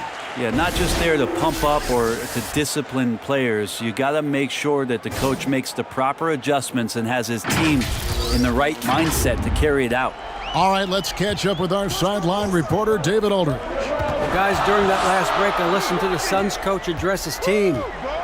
He told his guys, tempo, more tempo. We've got to be quicker into transition. Push the ball. Let's get some opportunities before their defense can set up. Kevin, back to you. Thank you, David. Now, here is McGrady. A second chance effort. The shot's good. And the Rockets lead by 3. And the D not really doing its job there. A little slow to react to the ball getting into the paint. And the Suns call time.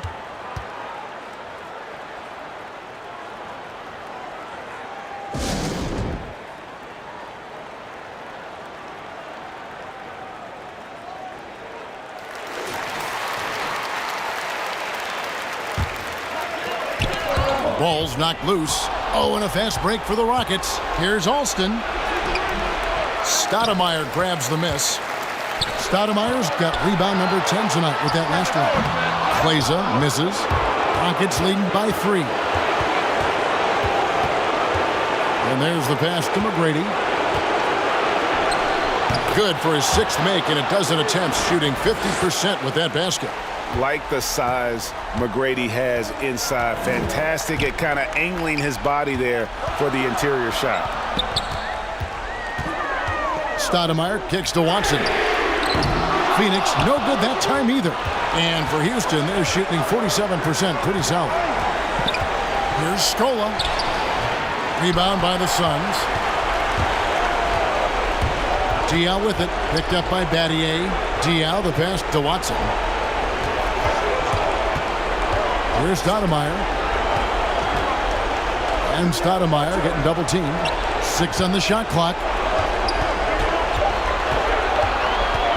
Now, here's Watson. He's guarded closely, and they're able to recover. And there's the shot clock violation. Couldn't get the shot off in time. The Suns making a switch here. Nash is checked in. Timeout called, the Rockets. They're in front by 5. 59 seconds left in the 4th quarter.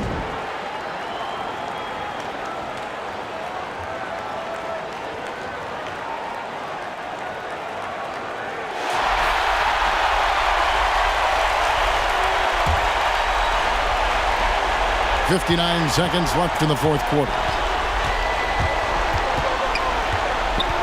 McGrady against Barbosa. Good for basket number 7 tonight on a not-so-unlucky 13 shots. And McGrady, as accomplished a mid-range shooter as we have in the game, keeps that high release point on the jump shot. And here's Nash outside. Count it! And now they trail by just 4. Confident and composed on the three-point shot at a critical juncture. Now a timeout called by Houston. They're up by 4. 41 seconds left in the fourth.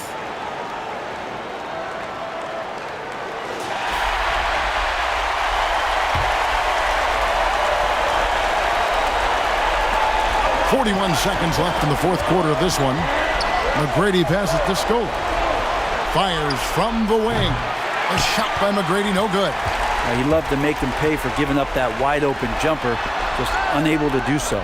Stoudemire, and it's off the back rim, no good. And he commits the intentional foul.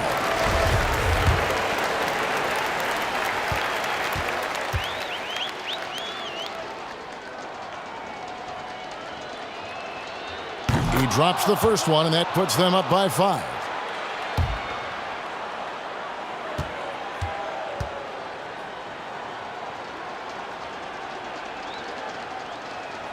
And the second free throw, no good. A tough break there. Can't waste any time here. Well, it's probably a little bit too late here, but you really need to score a bucket here to stay alive. For 3, Barbosa, and that's an intentional foul.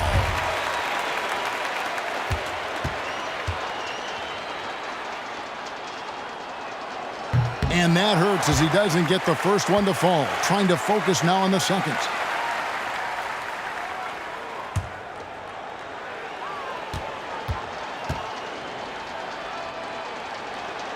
And the second of 2 is good. That increases their lead to 6. Phoenix calls timeout. They're trailing by 6. 9 seconds left to play in the final quarter.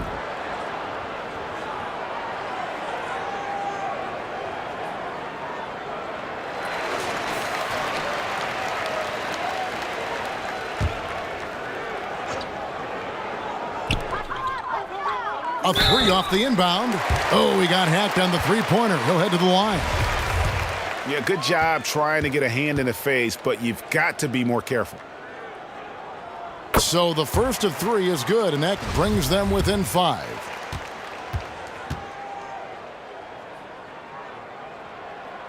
The second one drops, and that shrinks the margin to just 4.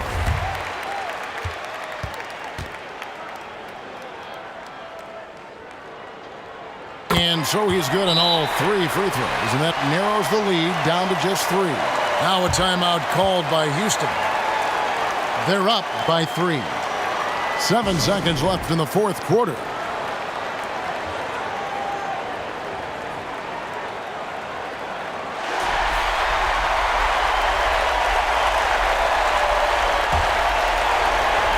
Here's McGrady, and they need to stop the clock, so there's a foul. Had to foul, and on that occasion to stop the clock. That's the enemy in this situation. First free throw is good, and that gives them a 4-point cushion. So he goes 2 for 2 at the line, and it's a 5-point game. Ooh, I think that's a wrap, and I can tell you, you can't have more pressure-packed free throws than the ones that are going to seal the game. From deep 3-point range, can't connect. So Houston wins it. They seem to relish their role as the bad guy here tonight. You know, Kevin, I sense that as well. I mean, they really did feed off all of that negative energy this crowd was directing at them. I mean, they turned it around and used it as motivation to close out a significant win.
misses. Had a chance to tie it. And he was fouled while in the act of shooting, so he'll take 2 free throws. All right, well, a look at how the points have been generated so far. A scoring breakdown for New York. What a tremendous showing from three-point land all through this game, guys. Yeah, and they've had a lot of success at the free throw line tonight, too.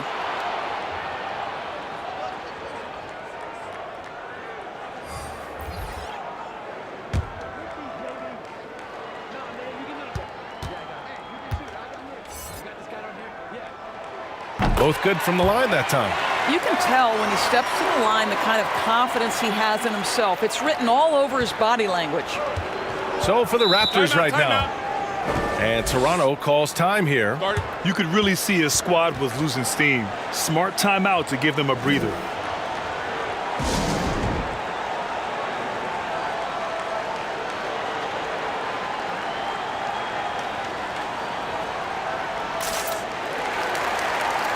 All right, time now to present our New Balance Player of the Game, Stephen Curry.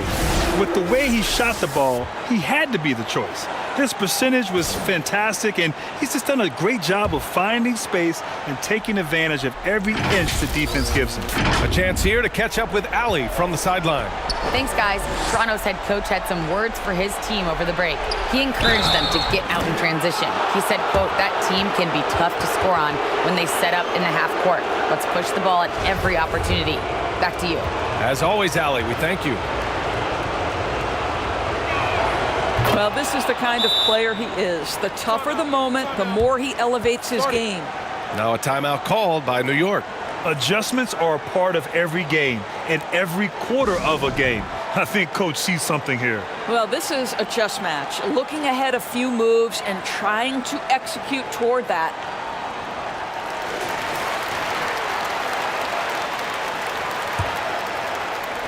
And the Knicks shooting just around 36%. Not the best execution. Pass to Crawford. There's the triple. And it's going to be out of bounds. New York will have another go.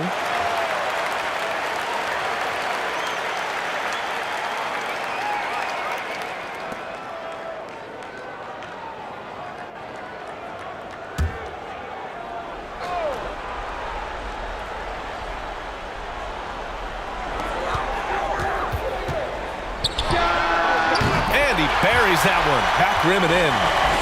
And the Knicks lead by 3. How about the unselfishness of this team? Yeah, the willingness to make the next pass has this defense scrambling.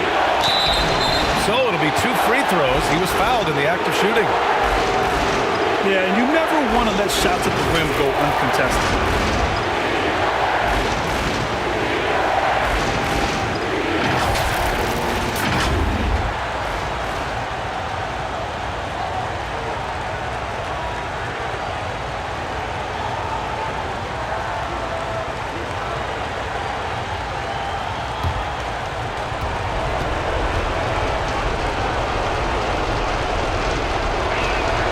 Good on the first, and that brings him within 2 here.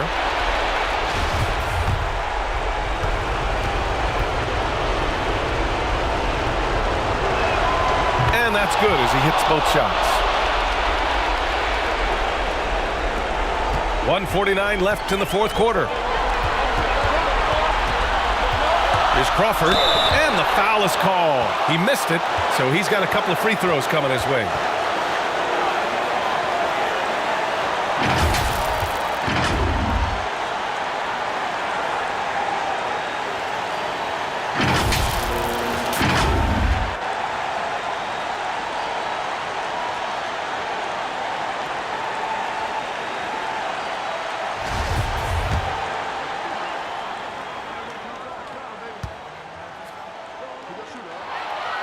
So the first one drops, and that'll put him up 2.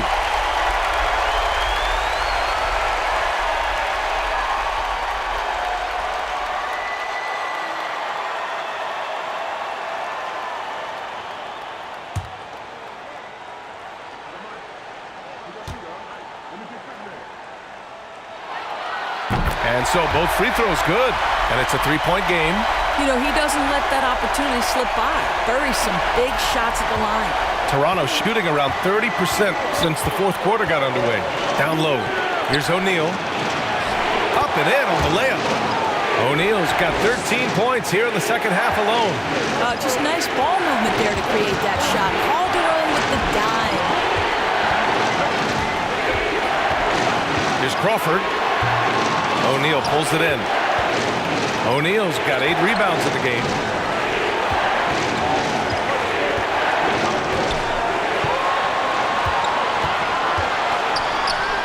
Pass to Udrih.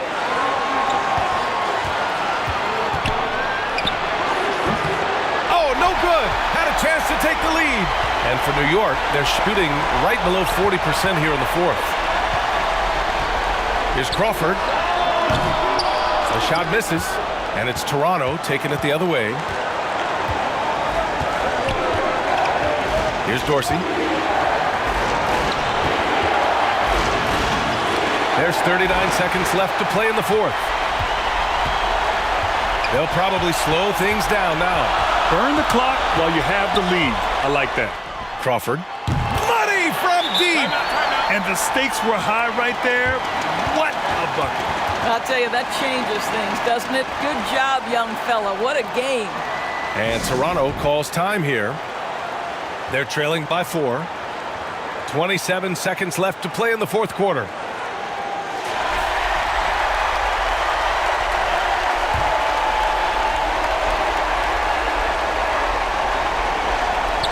.27 seconds left in the fourth quarter. Unloads from 13. Bargnani can't hit. And an intentional foul right there. Yeah, just trying to keep this game alive. Not a bad foul right there.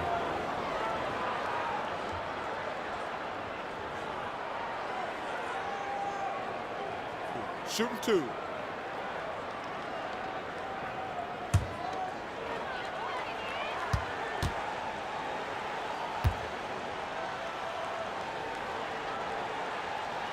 He drops the first one, and that puts him up 5.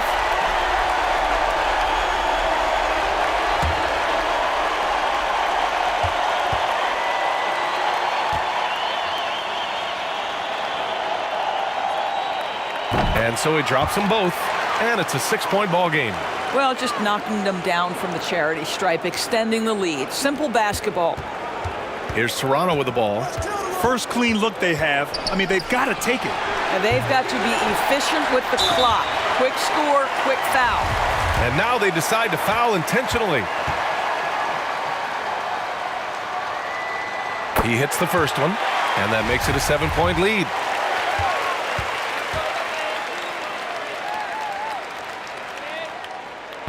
So he gets them both, and it's an 8-point ball game. Pass to Bell. A shot to stop the run. Unable to get that one. So the home crowd happy here as they get the victory. A clean win, and one where they clearly showed better energy. Yes, so true. They put on a show here at home, and I really think they had that extra swagger and confidence too. And that'll wrap it up, folks. For Allie LaForce, Grant Hill, and Doris Burke, I'm Brian Anderson saying thanks for tuning in. So long, everyone.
There's 1:54 left in the fourth quarter.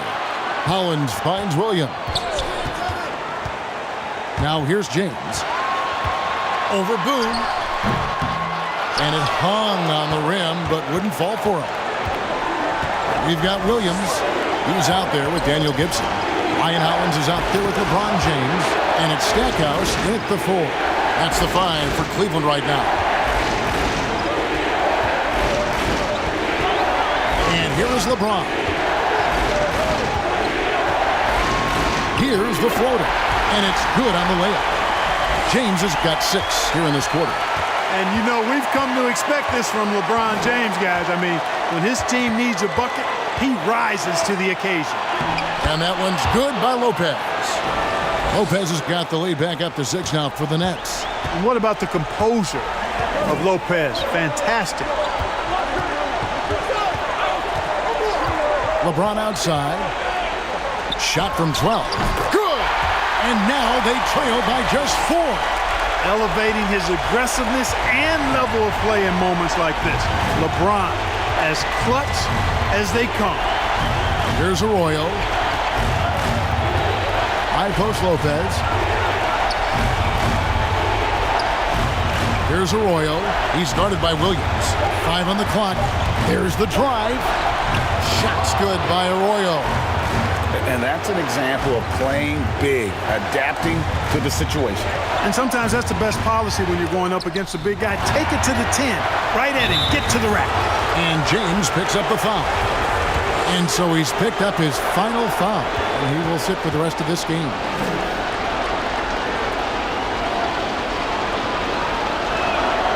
And no good as the first free throw missing for him. We'll see if he can nail the second.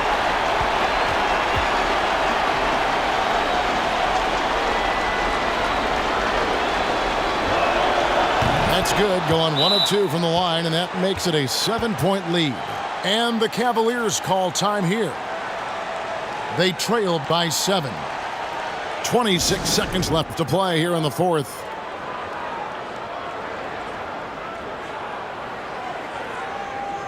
And now let's take a look at the New Balance player of the game. And to me, the best part of his game has been the work he's done inside. I mean, slashing, driving the lane, attacking the basket at every chance. When he's had an opening, he's taken it. And so it's Cleveland with it. They trail by 7. Williams outside. The rebound by the Nets. 16 seconds left here in the 4th quarter. Here's Arroyo.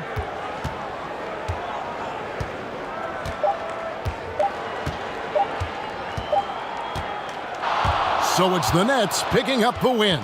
This was a hard-fought, well-earned victory for them, Greg. They really had to work for this win. That's a good point. I mean, weaker teams might have buckled at the end with the crowd amped up, everyone in the building. All right, David, thank you. And that'll do it, folks. For Clark Kellogg, Greg Anthony, and David Aldridge, this is Kevin Harlan along with our terrific 2K Sports crew, thanking you for tuning in. So long and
because I remember playing with guys like DeAndre Ayton. He loaded into my park, and I'm in college playing with my friends. I was like, let's go chase DeAndre Ayton. Like, we're just sitting around like NBA players in our park. Yeah, I know. I'm definitely finna step my game up.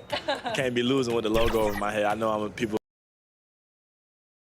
Hi, everyone. Thanks for joining us for the NBA Rising Stars Challenge. Get ready for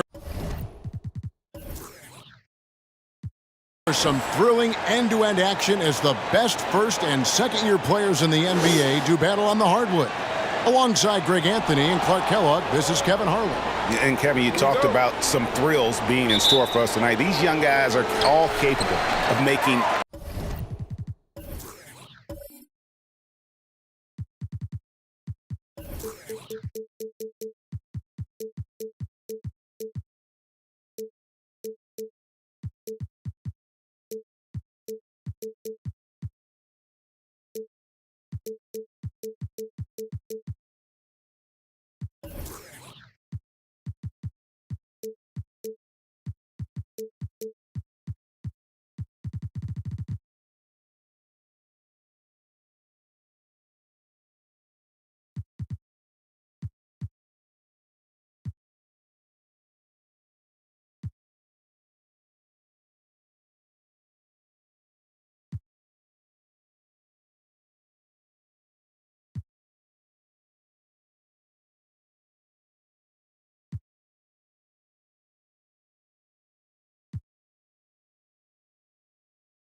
a spectacular play at any given time, and I got a feeling we'll see plenty of them here tonight. Absolutely.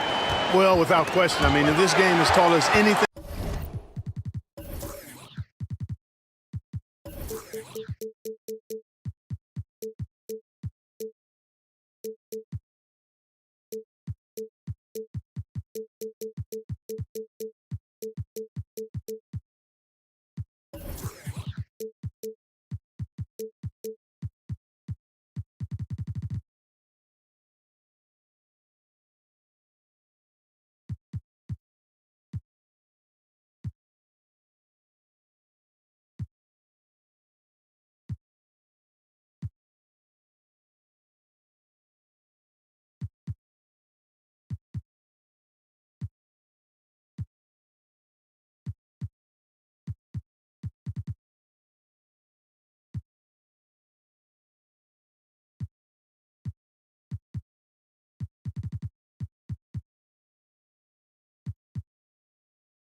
Over the last few years, over the years in general, there isn't a highlight reel big enough to capture all of the incredible high-flying action.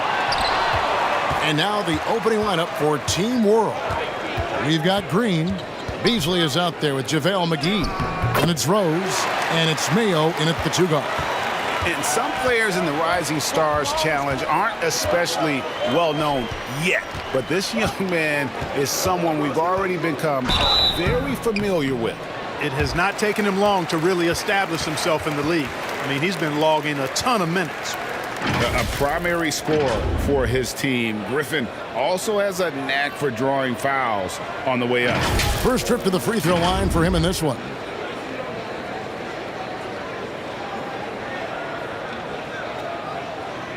Shooting 2.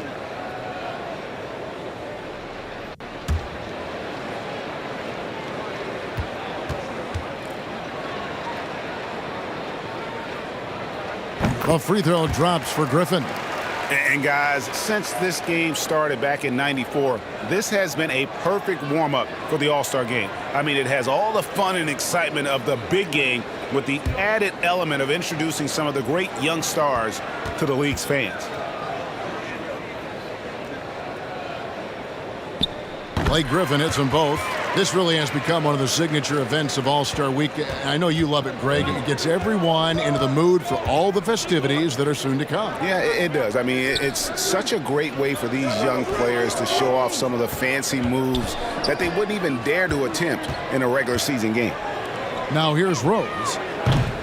And it's Green, missing. And, you know, even though that shot didn't go down, I like how they got him a wide-open look in space there. That one good for 2. It was all about his athleticism when Griffin first came into the league, but it didn't take long to see he was about a lot more than that. He's got serious skills down low. And it's just something about the Rising Stars Challenge. It gives each of these young players a chance to really do something special on a national stage, maybe for the first time in their professional career. And the ball goes out of bounds. Nice touch by Beasley.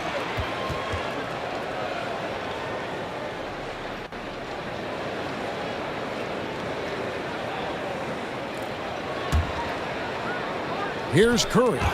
It's stolen by Rose. And McGee kicks to Rose.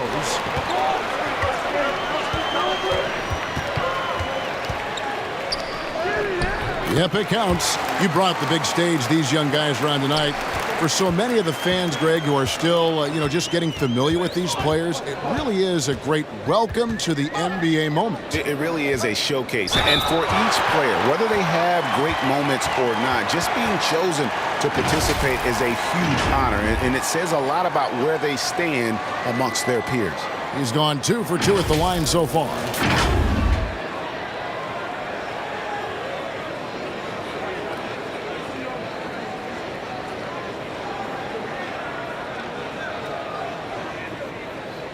Shooting 2.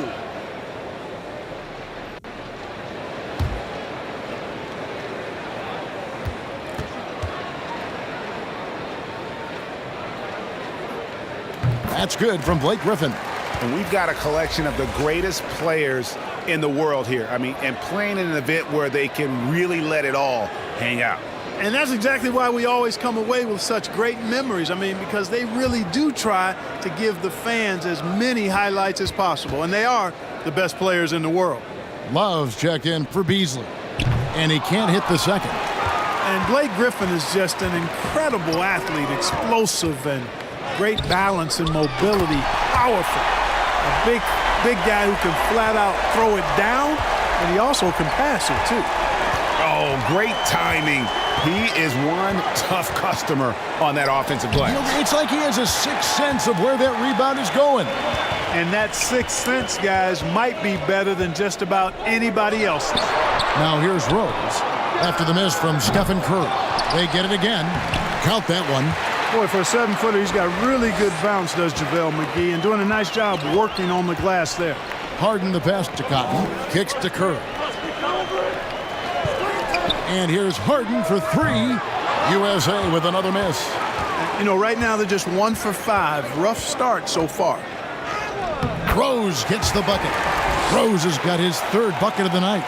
Boy, he's such a competitor, Derrick Rose. I mean, he just wouldn't be denied down low that time. Outside Griffin. Pass to Curry. He feeds it to Cotton. Block at 6. McGee with the block. Boy, and the wingspan McGee has covers a lot of ground. Very useful for shot blocking. And Cotton pulls it down.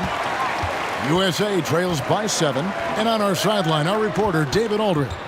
Kevin, I was able to talk with Frank Vogel for just a minute. He is blown away by some of the young talent out there.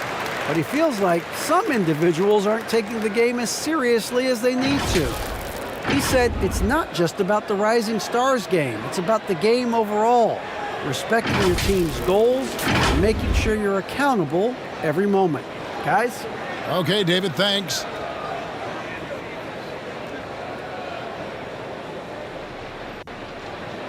Take a break. Take a break. 2 shots.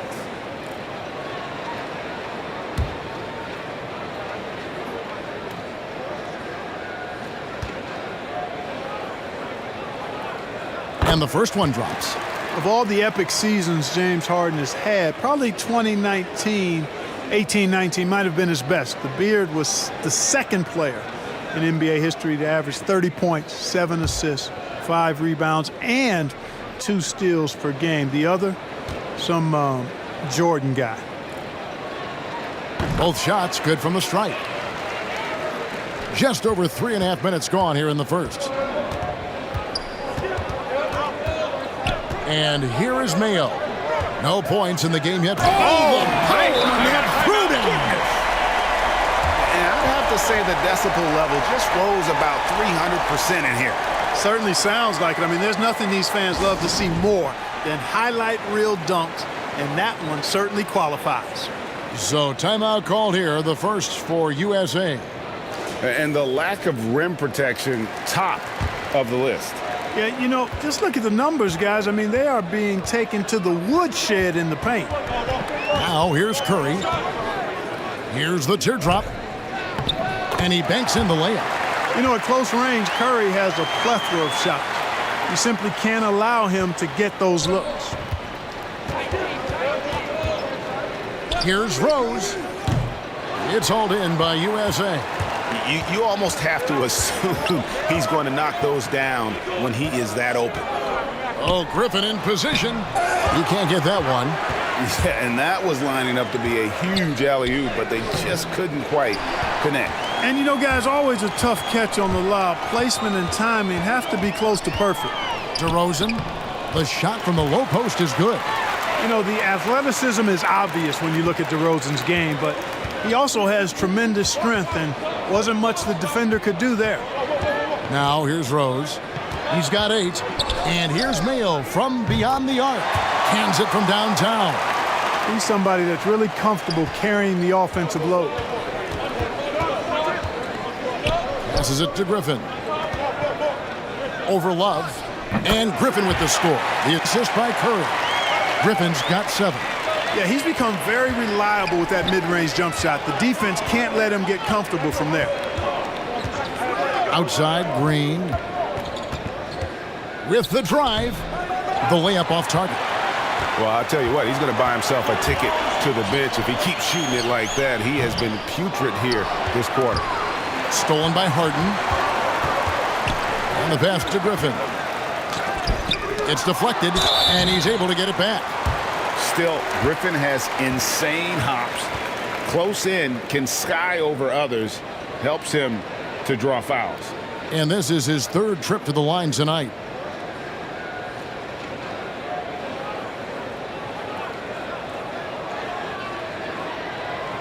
Take a break. Take a break. 2 shots.